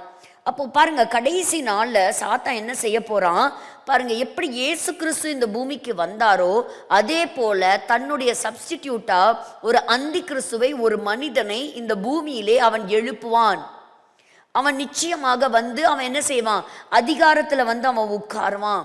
அந்தி கிறிஸ்துவுக்கு மட்டும் வேதாகமத்தில் 20 வித்தியாசமான பெயர்கள் கொடுக்கப்பட்டிருக்கிறது. ஏசாயா, தானியேல், 2 தெசலோனிக்கேயர், 1 யோவான் மற்றும் வெளிப்படுத்தல்ல இவனை குறித்ததான பலவிதமான குறிப்புகள் உண்டு. சரி, அடுத்தது இரண்டாவது, he will form one world government. Nimrod ஒரு ஒன் வேர்ல்டு கவர்மெண்ட்டை சொன்னானா, நாம் சிதறி போகாதபடிக்கு நம்ம எல்லாம் என்ன செய்யலாம்? ஒன்னா இருக்கணும். ஒரே மொழி இருந்தது, ஒரே பேச்சு இருந்தது. ஸோ அப்படி என்ன செய்வான்? இன்னைக்கு பாருங்க, யார் எந்த லாங்குவேஜில் பேசினாலும் இன்னைக்கு ஆட்டோமேட்டிக் ஒரு இன்டர்பிரேட்டர் இருக்கு. அதுவும் ஏஐ மோடெல்லாம் வந்ததுக்கப்புறம் எதுக்குமே பயப்படவே வேண்டாம். அப்போ இன்னைக்கு இந்த வீக்கில் அந்த ஃப்ரண்ட் லைன் சொல்லக்கூடிய அந்த ஒரு மேகசினில் அந்த ஃபர்ஸ்ட் ஆர்டிக்கிளே மேன் அண்ட் ஏஐ அப்படின்னு சொல்லிட்டு ஒரு ஆர்டிக்கிள் வந்திருக்கு. Such a beautiful article. அப்போ பாருங்க, இந்த சைடு ஒரு டேபிளுக்கு இந்த சைடு ஒரு மனிதன் உட்கார்ந்து அவனுடைய லேப்டாப்பில் ஒர்க் பண்ணால் அந்த சைடும் ரோபோ என்ன செய்யும்? அதோட லேப்டாப்பில் ஒர்க் பண்ணிட்டு இருக்கோம். இன்னைக்கு என்ன ஆயிடும்? இத்தனை நாள் நம்ம கமாண்டு கொடுத்தாதான் அது வேலை செஞ்சுக்கிட்டு இருந்தது இல்லையா? ஆன் கொடுத்துட்டு என்ன பண்ணலாம்? ஒரு வாஷிங் மெஷினாக இருக்கட்டும், இல்லை வேற ஏதாவது உங்களோட ஃப்ரிட்ஜாக இருக்கட்டும், எனிதிங், அதெல்லாம் நம்மளோட கண்ட்ரோல் இருந்தது. பட் இனிமேல் எல்லாமே சென்சார். இப்போ மெஷின் என்ன பண்ணும்? ஆட்டோமேட்டிக்காகவே தான் எப்போ இயங்கணும், தன்னை எப்போ ஆஃப் பண்ணிக்கணும்னு சொல்லி மனுஷன் என்ன செஞ்சிட்டா? எல்லா அதிகாரத்தையும் அதுக்கு கொடுத்துட்டு இருக்கிறா, அந்த திங்கிங் எபிலிட்டி. ஸோ இன்னைக்கு நம்ம ஏஐ வேர்ல்டில் நம்ம இருக்கிறோம். புரியுதா உங்களுக்கு? ஸோ இன்னைக்கு நமக்காக அதெல்லாம் ஒரு ஹெல்ப்புக்காக படைக்கப்பட்டது. பட் இன்னும் கொஞ்ச நாள் அதெல்லாம் என்ன செய்யும்? இப்போவே டாமினேட் பண்ணக்கூடிய ஸ்டேஜில் இருக்கான். அதான் ஒருவர் பேசும்போது இப்படி அழகாக சொன்னார், எப்பா இவ்வளோ ஒரு பொல்யூஷனாக இருக்குதே, இப்படி ஒரு குளோபல் வார்மிங் பற்றி பேசுகிறோம், இயற்கை ரொம்ப சீரழிஞ்சிட்டு இருக்கு, இதுக்கெல்லாம் என்ன காரணம் நீ கண்டுபிடி அப்படின்னு சொன்னால், அதை கண்டுபிடிச்சு கொஞ்சம் அழிச்சிடு அப்படின்னு சொன்னால் அது என்ன பண்ணுமா? எல்லாத்தையும் தேடி, இங்கே தேடி அங்கே தேடி, ஏன் இன்னைக்கு காற்று மாசுபடுது, ஏன் இன்னைக்கு ஒரு சுத்தமான காற்று இல்லை அப்படியெல்லாம் தேடி முடிச்சு கடைசியாக வந்தால் இத்தனை பிரச்சனைக்கு யார் தான் காரணம்? மனுஷன்தான் காரணம். அதனால மனுஷன் என்ன செஞ்சிரு? போட்டு தள்ளிடு. அப்படிதான் கன்க்ளூஷன் கொடுத்துருமா. ஸோ அது மனுஷனுக்கு விரோதமாக செயல்பட போகிறது இல்லை. ஆனா அதுகிட்ட இருக்கக்கூடிய இன்டெலிஜென்ட் டேட்டா வச்சு அதோடைய ட்ரைனிங் டேட்டா செட்டை வச்சுட்டு அது என்ன செய்யுது, அது எல்லாத்தையும் கம்பேர் பண்ணி பார்த்து ப்ராசஸ் பண்ணி பார்த்துட்டு அது அந்த டேட்டாவை எடுத்து என்ன செய்யுது, கொடுக்குது. ஒரு பக்கத்துல மிஷினுடைய ஆதிக்கம் இந்த போயிட்டு இருக்கும்போது, இன்னொரு இடத்துல இந்த டெக்னாலஜி, இந்த கண்டுபிடிப்பு எல்லாமே ஒருவனுக்கு உதவியா இருக்க போகிறது. யார் அவன்? Anti Christ. பாருங்க அடுத்தது, so he will definitely form his one world government. மூன்றாவதா நம்ம பார்க்கும் பொழுது the antichrist will dominate the world economy. இப்பவே ஒரு புது பேரு அங்கங்க பரவிட்டு இருக்கு, குளோபல் சிட்டிசன்ஸ். எதுக்கு நீ ஒன்ன ஒரு நாட்டுக்குள்ளன்னு இது பண்ற? நம்மலாம் ஒரு பவர்ஃபுல்லான நேஷன் என்ன செய்வாங்க, குளோபல் சிட்டிசன். ஸோ அந்த மாதிரி உலகத்தினுடைய பொருளாதாரத்தை தன்னுடைய கண்ட்ரோலுக்குள்ள கொண்டு வருவானா. த ஆன்டிகிரைஸ்ட் ஏஸ்தெட்டிக் ரிலீஜியன். ஸோ அவனுக்குன்னு சில வழிபாடுகளை பற்றி சொல்லப்பட்டிருக்கு. இதெல்லாம் நம்ம ஒரு கம்பேரிட்டிவ் ஸ்டடியில் பார்க்க போகிறோம். அடுத்தது is covenant with Israel. So இஸ்ரேலோட என்ன செய்ய போகிறான், ஒரு உடன்படிக்கை. என்ன உடன்படிக்கை செய்வான்? வியாபாரத்துக்கு உடன்படிக்கை செய்கிறோம் இல்லையா? நீ இந்த பொருளை கொடுத்தீன்னா எங்கள் நாட்டிலேருந்து நான் உனக்கு இந்த பருத்தியை நான் உனக்கு கொடுத்தேன்னா உங்ககிட்ட இருந்து என்ன செய்ய, நீ எனக்கு அரிசியை கொடு, இல்லை நீ எனக்கு கோதுமையை கொடு. அது இல்லை, என்ன ஒரு அக்ரிமெண்ட்டில் வருவான், ஒரு சமாதான உடன்படிக்கை. ஸோ சமாதானம்ங்கிறது என்னது, ரொம்ப இம்பார்ட்டண்ட்டான வேர்டு. ஸோ அடுத்தது பார்த்தீங்கன்னா ஆறாவதா நம்ம பார்க்கும் பொழுது is death and resurrection. So இது என்னங்கிறது பார்க்கலாம். அப்போ அவனை அழிக்கப்படுவானா? ஆமாம், அழிக்கப்படுவான். ஸோ அதை நம்ம பார்க்கலாம். எப்போ? அடுத்தது the ultimate destruction of Antichrist. முழுவதுமாக அவன் அழிந்தே போவான், அவனுடைய பரிபூர்ண அழிவு.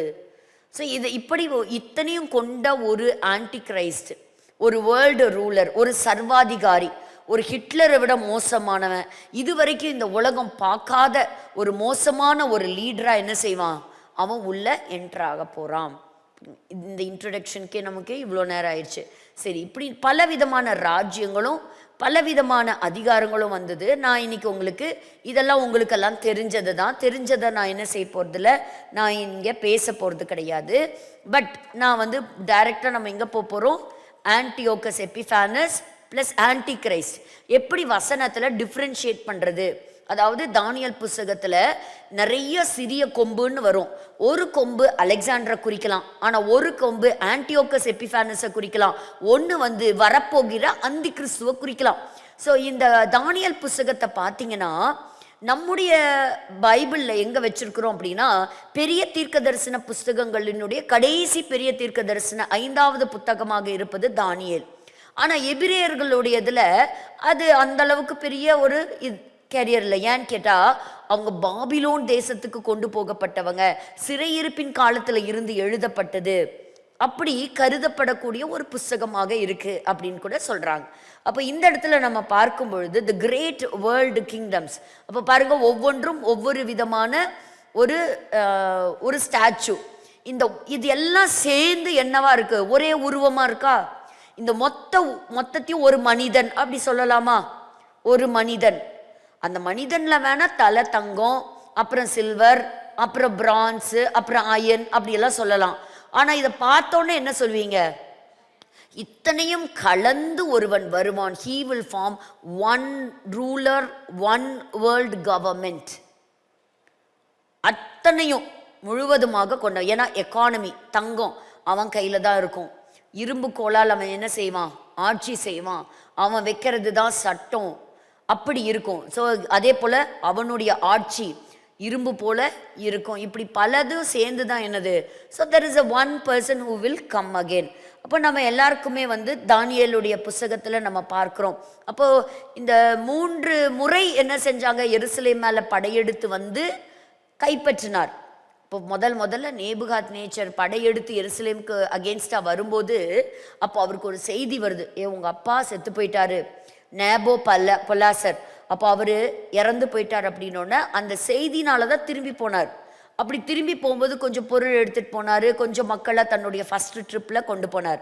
அதற்கப்புறம் இதெல்லாம் எப்போ ஸ்டார்ட் ஆச்சு, 605 BC ஆரம்பிச்சிருச்சு. அப்போ இருந்து யூதர்களுடைய வீழ்ச்சி ஆரம்பிச்சிருச்சு. அவங்களுக்குன்னு சொந்தமாக என்ன கிடையாது, ஆட்சி கிடையாது, கவர்மெண்ட் கிடையாது. ஸோ இது எல்லாமே நம்ம பார்க்குறோம். அடுத்தது தான், இதுதான் ஒரு முக்கியமான நேபுகாத் நேச்சருக்கு வந்த ஒரு மிகப்பெரிய ஒரு கனவு இல்லையா? ஸோ இந்த ஒரு கனவுக்கு எப்படியெல்லாம் வந்து அர்த்தம் சொன்னாருங்கிறது நமக்கு தெரியும். இப்போ இதை வேகமாக நம்ம சொல்லணும்னா என்ன சொல்லலாம்? இது எல்லாத்தையும் கோல்டுங்கிறது எதை குறிக்குது? பாபிலன். அதே போல் அந்த செஸ்ட், இந்த ஆர்ம்ஸ், அதை வந்து எது குறிக்குது? மேதியா பெர்ஷியா. அடுத்தது அந்த பெல்லி தைஸ் எல்லாம் கிரேக்க சாம்ராஜ்யம், ரோம சாம்ராஜ்யம், ரிவைவ்டு ரோமன் எம்பையர். பாருங்க, இன்னைக்கு என்னோட அந்த நியூஸ்ல இந்த பாபில் கோபுரம் மாதிரியே ஒரு கட்டடம் கட்டி 3 பேர் இணைந்து வந்திருக்கிறாங்க. ஸோ யூரோப்பை வந்து திரும்பவும் நம்ம என்ன செய்யணும், மறுபடியும் நம்ம உயிர் கொடுத்து கொண்டு வரணும் அப்படிங்கிறது. அடுத்தது கடைசியாக வந்து விழப்போகிறது என்னது? ஒரு ராக் நாட் கட் வித், பாருங்க கடைசியாக அந்த 10 விரல்கள், பாதி களிமண் பாதி இரும்பு. இன்றைக்கே நம்ம அப்படி தான் இருக்கோம்ல, நம்ம பாதி மொபைல் பாதி, ரெண்டும் சேர்ந்தது தான் ஒரு மனிதன் இல்லையா? அப்படி தான் இருக்குது. சரி, ஆனால் நான் வந்து தானியேல் 2ஆம் அதிகாரத்தை எடுக்க போகிறதில்ல. தானியேல் 7லிருந்து தான் நம்ம படிக்கவே போகிறோம், ஃப்ரம் Daniel 7 onwards. ஸோ இங்கே பாருங்க, பாபிலோன் சாம்ராஜ்யத்தை குறிப்பது சிங்கம். என்னது? சிங்கம். மேதா பெர்ஷியா அது கரடி, அது கரடி. அடுத்தது பார்த்தீங்கன்னா கிரேக்க சாம்ராஜ்யம் என்னது?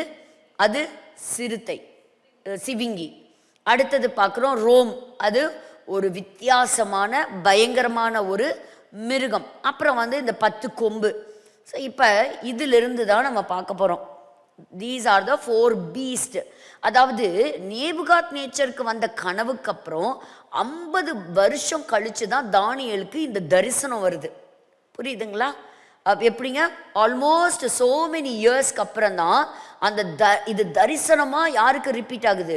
நமக்கு தான் அடுத்தடுத்த பேஜை திருப்பினோன்னா அவருக்கு அதே வயசு போல இருக்கு. ஆனால் அவர் வந்து ஆல்மோஸ்ட் 90 இயர்ஸ் வரைக்கும் அவர் இருந்திருக்கிறார். அப்போ இந்த இடத்துல நம்ம பார்க்குறோம், ஒரு பெரிய இடைவெளிக்கு அப்புறம் ஆண்டவர் வந்து வரக்கூடிய இத்தனை த வேர்ல்டு கிரேட்டஸ்ட் எம்பையர் யாரு, ராஜாக்கள் யார், இதெல்லாம் யாருக்கு சொல்றாரு? தானியேலுக்கு சொல்றார். ஏன் தானியேலுக்கு சொன்னார்னு தெரியுமா? வாசிங்க, தானியேல் 9ஆம் அதிகாரம் 23வது வசனம். தானியேல் 9:23. நீ மிகவும் பிரியமானவன், நீ மிகவும் பிரியமானவன். அடுத்தது 10ஆம் அதிகாரம் 11வது வசனம். அவன் என்னை நோக்கி, அவன் என்னை நோக்கி, பிரியமான புருஷனாகிய தானியேலே, பிரியமான புருஷனாகிய தானியேலே. சரி, 19வது வசனம் வாசிங்க. பிரியமான புருஷனே, பிரியமான புருஷனே. ஸோ அதில் வந்து he was a greatly beloved man of God. கர்த்தருக்கு பிரியமான, மிகவும் பிரியமான மனுஷன் தானியேல். அப்போ ஆண்டவருக்கு ஒரு மனுஷன் பிரியமாக இருந்தால் வரக்கூடிய எல்லா ரகசியங்களையும் 100% ஆண்டவர் வெளிப்படுத்துவார். சரியா? இப்படி திடீர்னுலாம் ஏறி நம்மளும் நான் ஒரு தீர்க்க தரிசனம் சொல்கிறேன் அப்படின்லாம் என்ன செய்யக்கூடாது? வாய்க்கு வந்ததெல்லாம் சொல்லக்கூடாது. அப்படி சொல்லி நம்மளும் ஏமாந்து போகக்கூடாது. ஓ அப்படியா அப்படின்னு. எது வந்தாலும் பைபிளோட என்ன செய்யணும்? ஒப்பிட்டு பார்க்கணும். ஆண்டவர் இப்படி பிளண்ட்டாக அது இது எதுன்னெலாம் பேச மாட்டார். சரியா? அதனால கேர்ஃபுல்லாக இருந்துக்கோங்க. நம்ம யாரையும் பார்க்க வேண்டாம், நம்மளோட ஃபோக்கஸ் எல்லாம் இங்கே இருக்கட்டும், நம்ம ராஜ்யத்தின் பயணத்தில் ஸ்டெடியாக இருக்கட்டும்.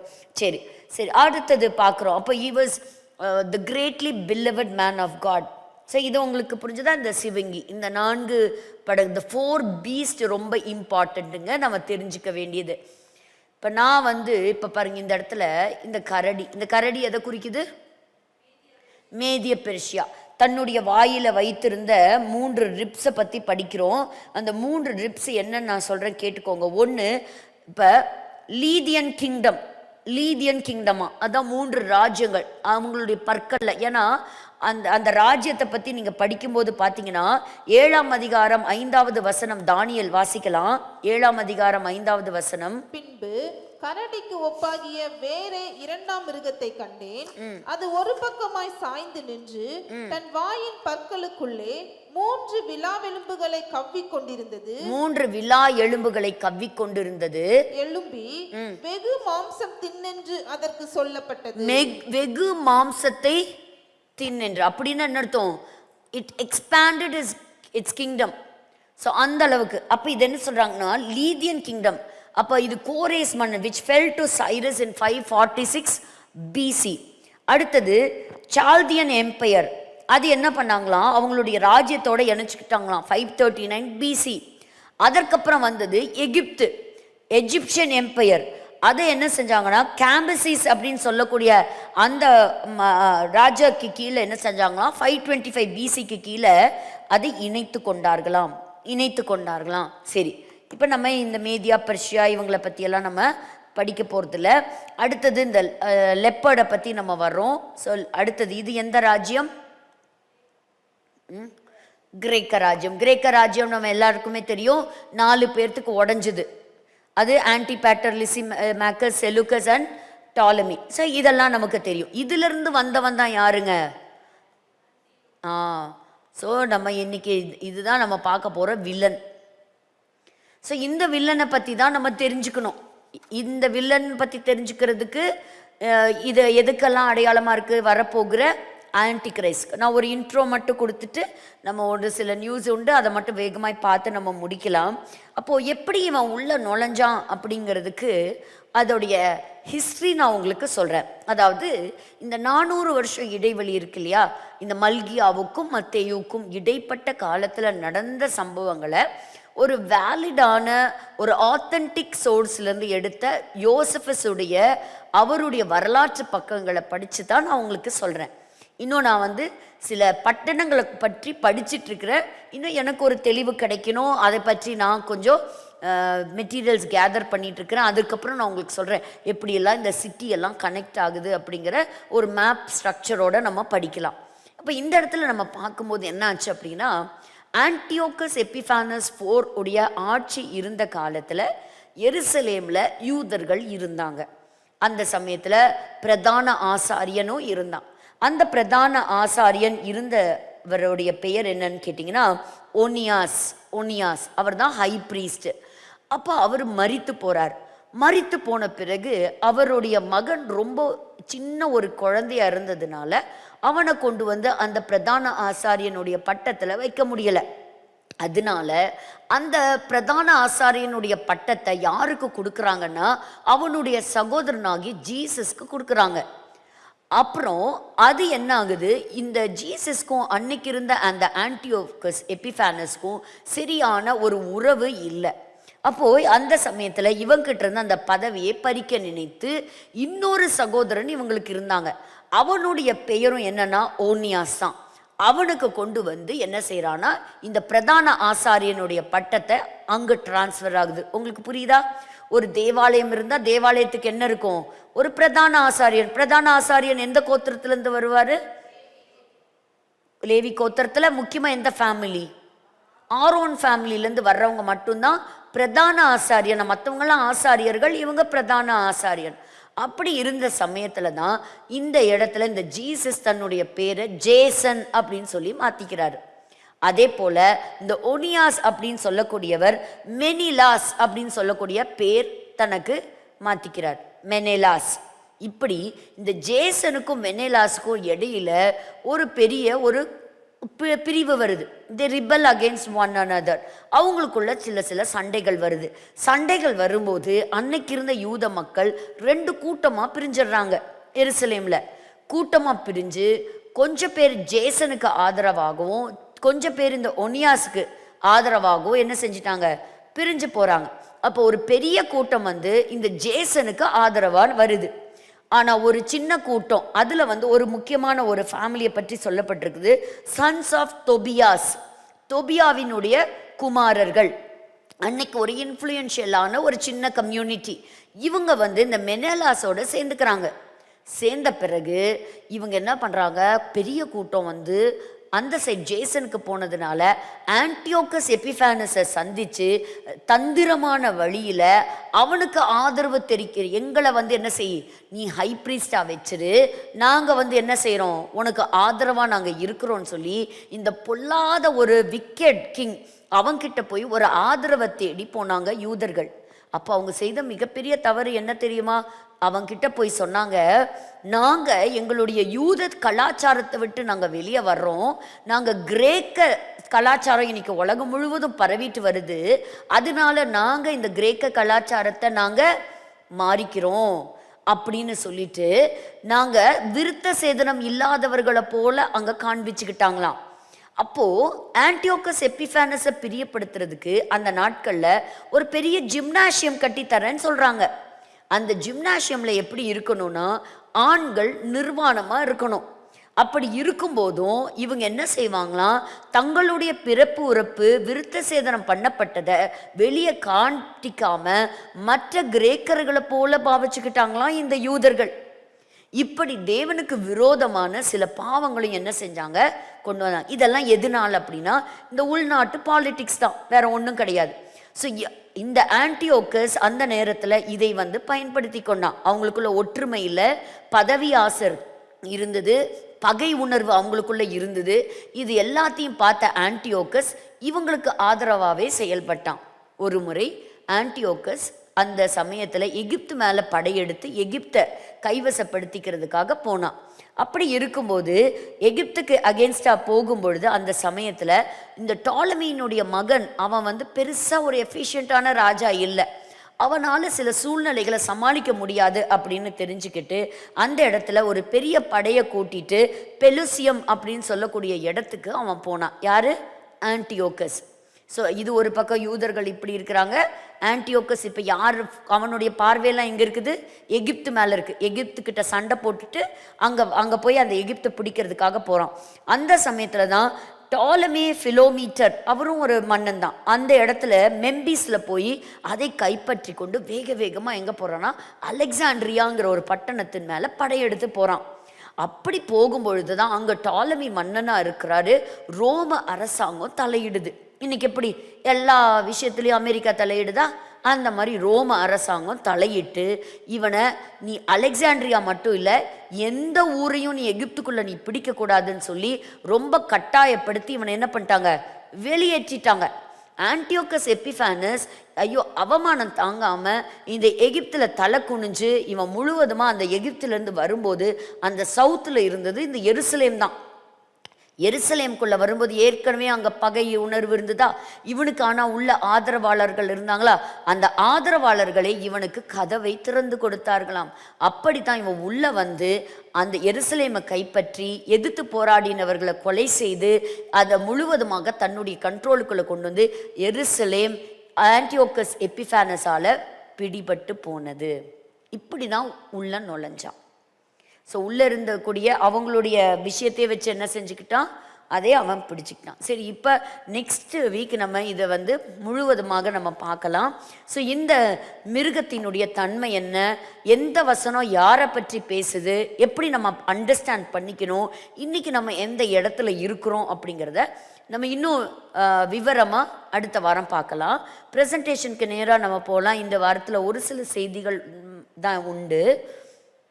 ஸோ இன்றைக்கி நம்ம என்ன பார்க்குறோம், முக்கியமாக தேசங்கள் எதற்கு போராடுறாங்க, சமாதானத்துக்காக போராடுறாங்க. So will see about Epiphanes later.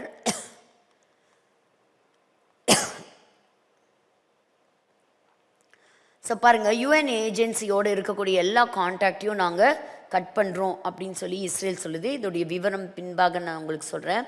அநேக இடங்களில் ஈவு இரக்கமற்று அநேகர் கொலை செய்யப்பட்டுட்டு வராங்க.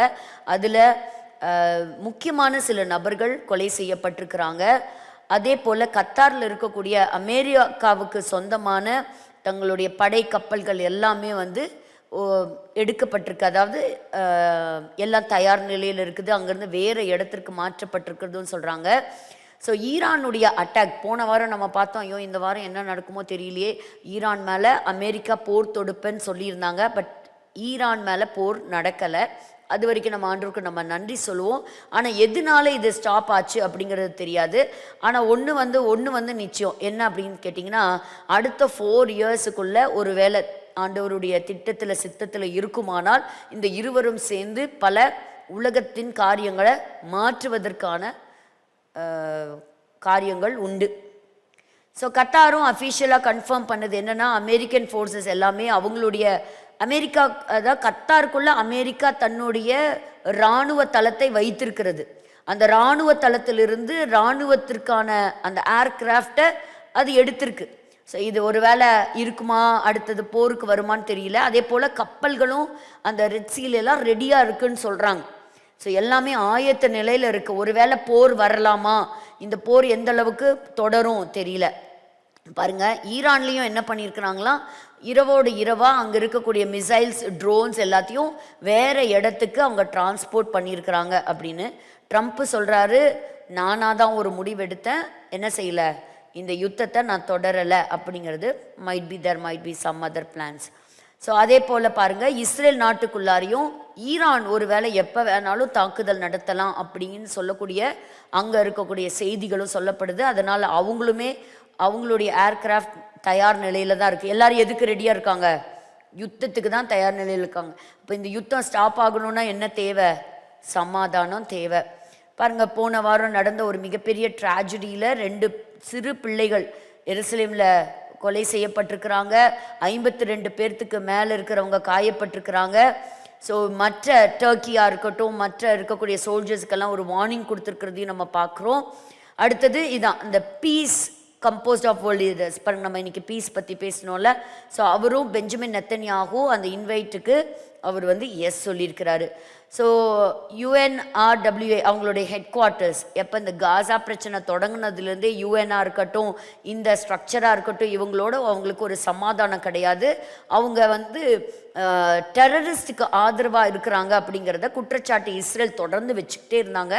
அதனால ஜெருசலேமில் இருந்து அவங்களுடைய ஸ்ட்ரக்சரை கம்ப்ளீட்டாக என்ன பண்ணிட்டாங்கன்னா டிமாலிஷ் பண்ணிட்டாங்க. தைரியமாக அதை நடவடிக்கை அவங்க எடுத்திருக்கிறாங்க.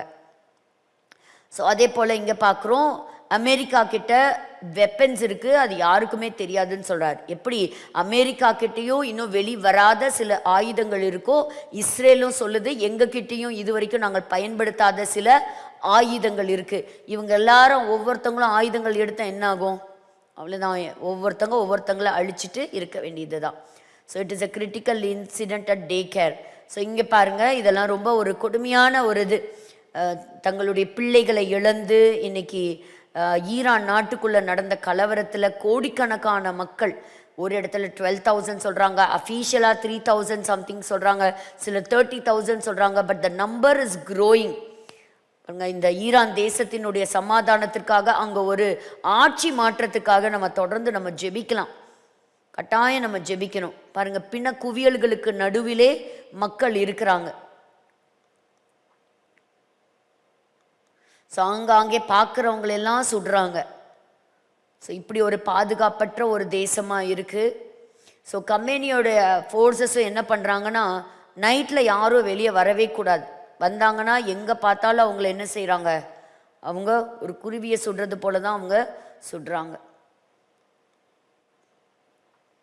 ஸோ இப்போ பாருங்கள், 800 பேர்த்த தூக்கில் நாங்கள் போட போகிறோம்னு சொல்லியிருந்தாங்க. அப்போ ட்ரம்ப் சொன்னார், தூக்கில் யாரையும் போடக்கூடாது, எக்ஸிக்யூட் பண்ணக்கூடாது அப்படின்னு. எக்ஸிக்யூட் பண்ணலன்னு சொன்னாலும் ஒரு வாலிபரை தூக்கில் போடலை, ஆனாலும் அவரை கொலை செய்திருக்கிறாங்க. ஸோ இப்படி ஈரானில் நடக்கக்கூடியது பாருங்கள், சின்ன சின்ன பிள்ளைங்க கூட. ஸோ அந்த அரசாட்சிக்கு எதிராக அந்த சின்ன பிள்ளைங்க பேசின அந்த ஸ்லோகனை கூட அவங்களுக்கு எதிராக அந்த சின்ன பிள்ளைங்கன்னு கூட பார்க்காம அந்த பிள்ளைகளை துன்புறுத்துகிறதையும் நம்ம பார்க்குறோம். ஸோ சின்ன சின்ன ஸ்கூல் கோயிங் சில்ட்ரன், ஸோ அவங்களும் அந்த தேசத்தில் எவ்வளோ பாதிக்கப்பட்டிருக்காங்கங்கிறத நம்ம பார்க்கலாம். ஈரான் தேசத்தினுடைய விடுதலைக்காக ஈரான் தேசத்தில் ஒரு பக்கத்தில் ஒரு பெரிய ரட்சிப்பு நடக்குது, ஒரு எழுப்புதல் நடக்குது. அதே சமயத்தில் இப்படிப்பட்ட ஒரு வயலன்ஸும் அந்த இடத்துக்குள்ளே இருக்குங்கிறத நம்ம பார்க்குறோம். ஸோ தேசத்துக்குள்ளேயும் நடக்குது, தேசத்துக்கு வெளியிலையும் நடக்குது. ஸோ பாருங்கள், இவங்க என்ன சொல்கிறாங்க, இல்லை இந்த மாதிரி எதிர்ப்பு தெரிவிக்கிறவர்கள்லாம் வெளியிலேருந்து வந்திருக்கிறாங்க. அந்த ப்ரொட்டஸ்டர்ஸ் எல்லாருமே ஐஎஸ் தீவிரவாதிகள் அப்படின்ட்டு. பட் இந்த லேடி ரொம்ப அழகாக பேசியிருந்தாங்க. கொஞ்சம் வால்யூம் கொடுக்க முடியுமா? ரொம்ப பியூட்டிஃபுல்லாக இருந்தது. நீங்கள் வேணா அது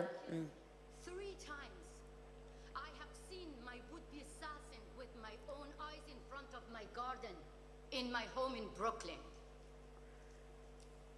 In United States of America, in the courthouse, I have seen my would-be assassin confessing that they have been hired by the Revolutionary Guards to end my life.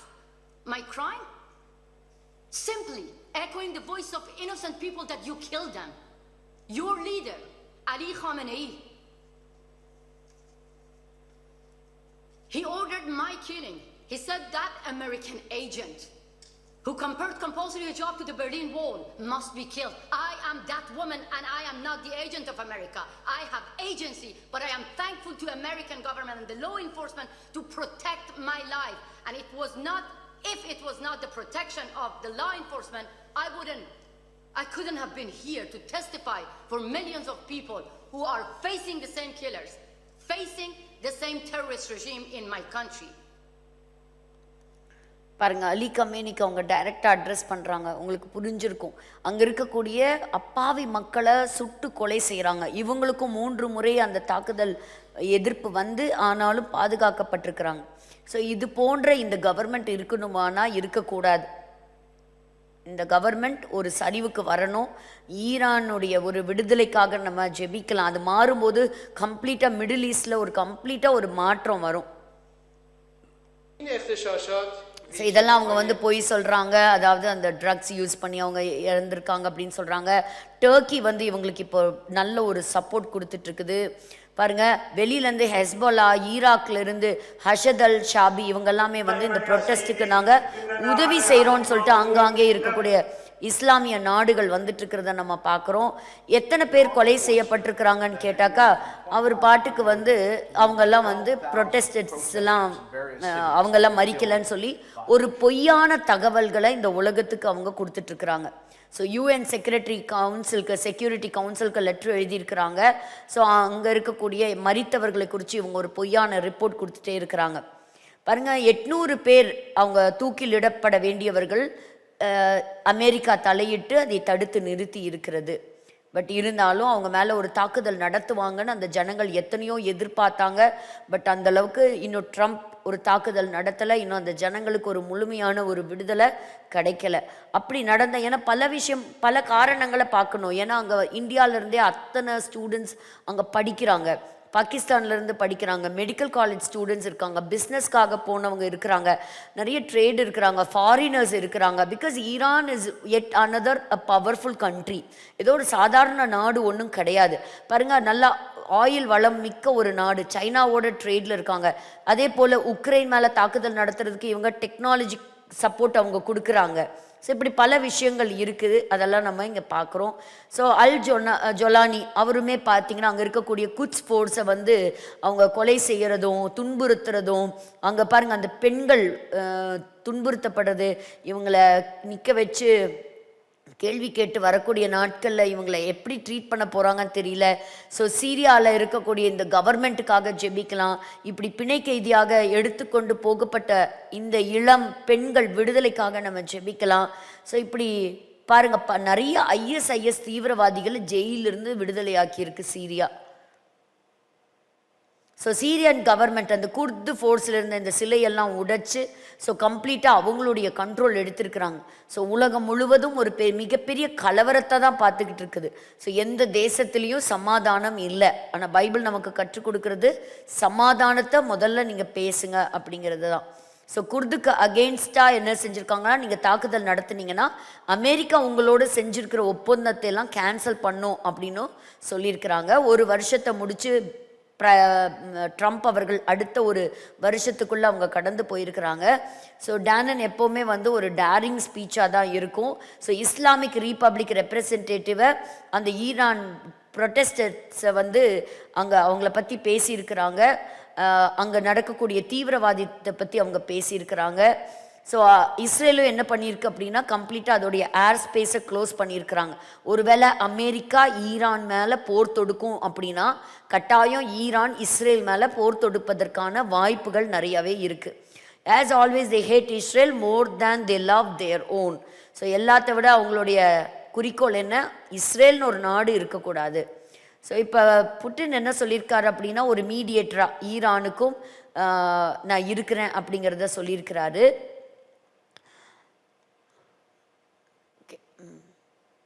So Iran ஒரு வேளை எங்களை அட்டாக் பண்ணிச்சு அப்படின்னா we will act with a force they do not know.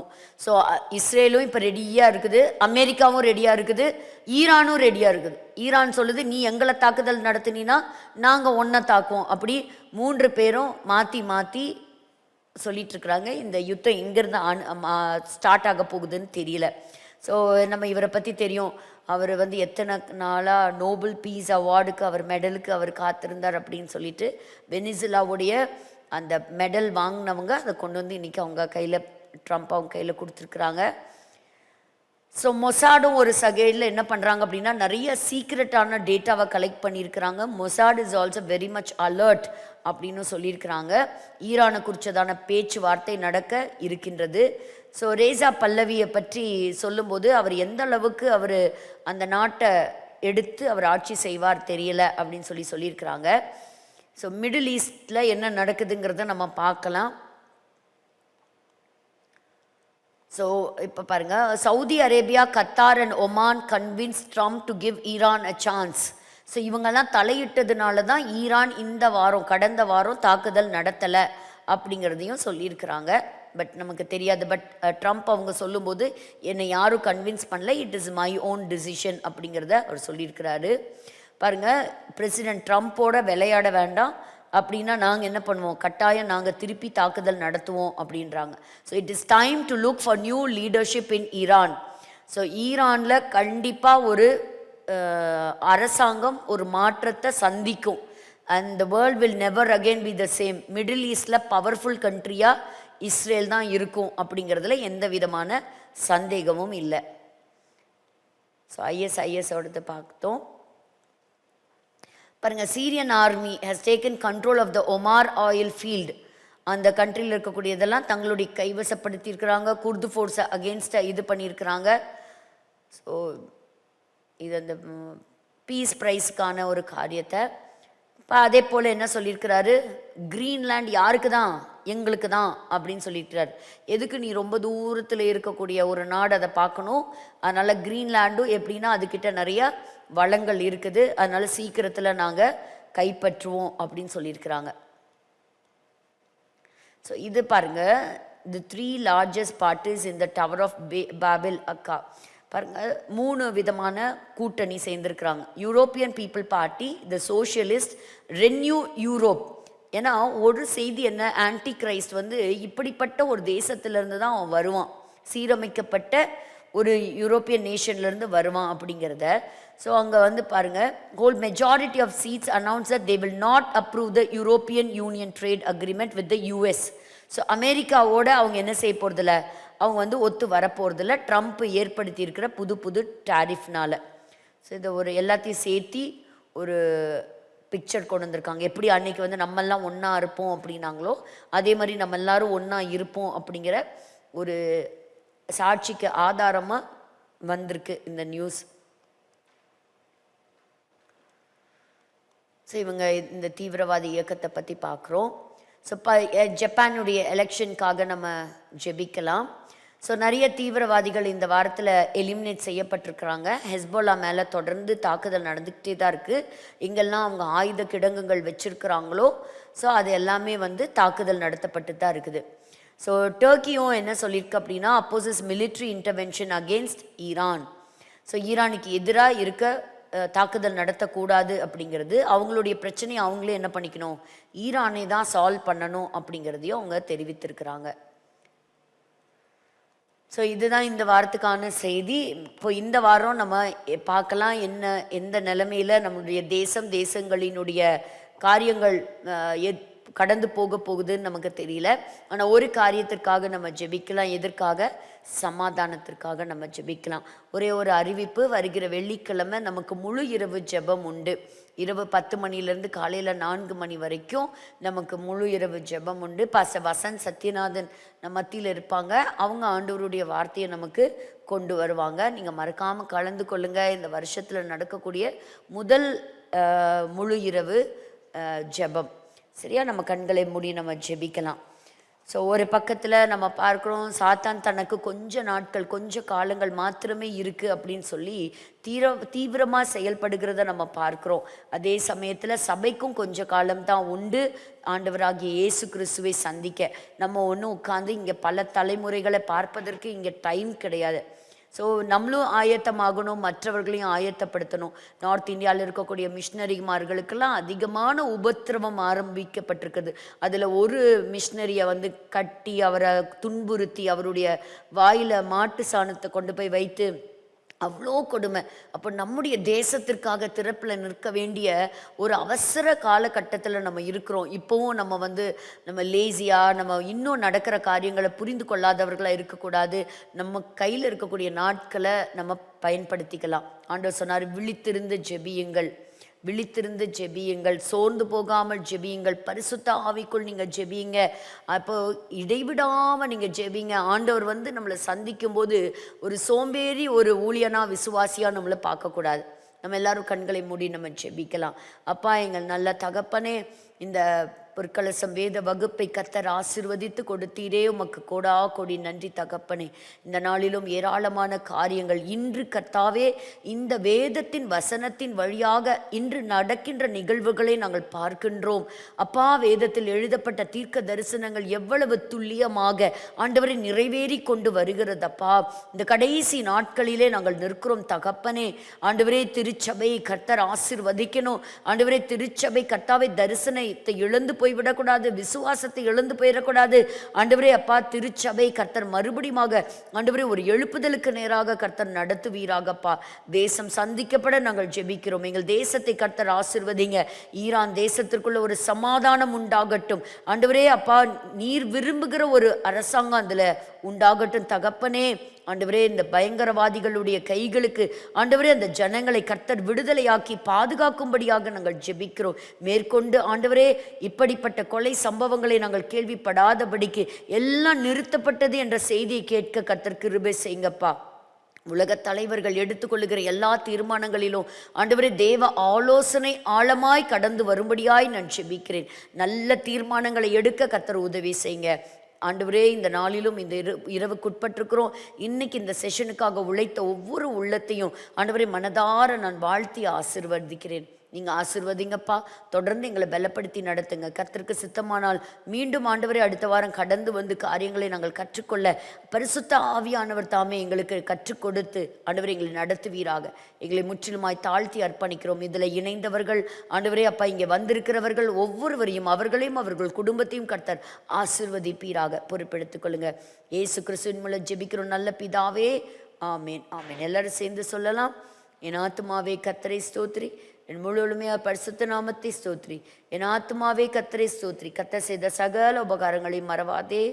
Amen amen. So மறுபடியும் உங்களை அடுத்த வாரம் பொற்கலசம் வேத வகுப்பில் சந்திக்கிறேன். Until then, wishing you all a very happy good night and a blessed week ahead. God bless you.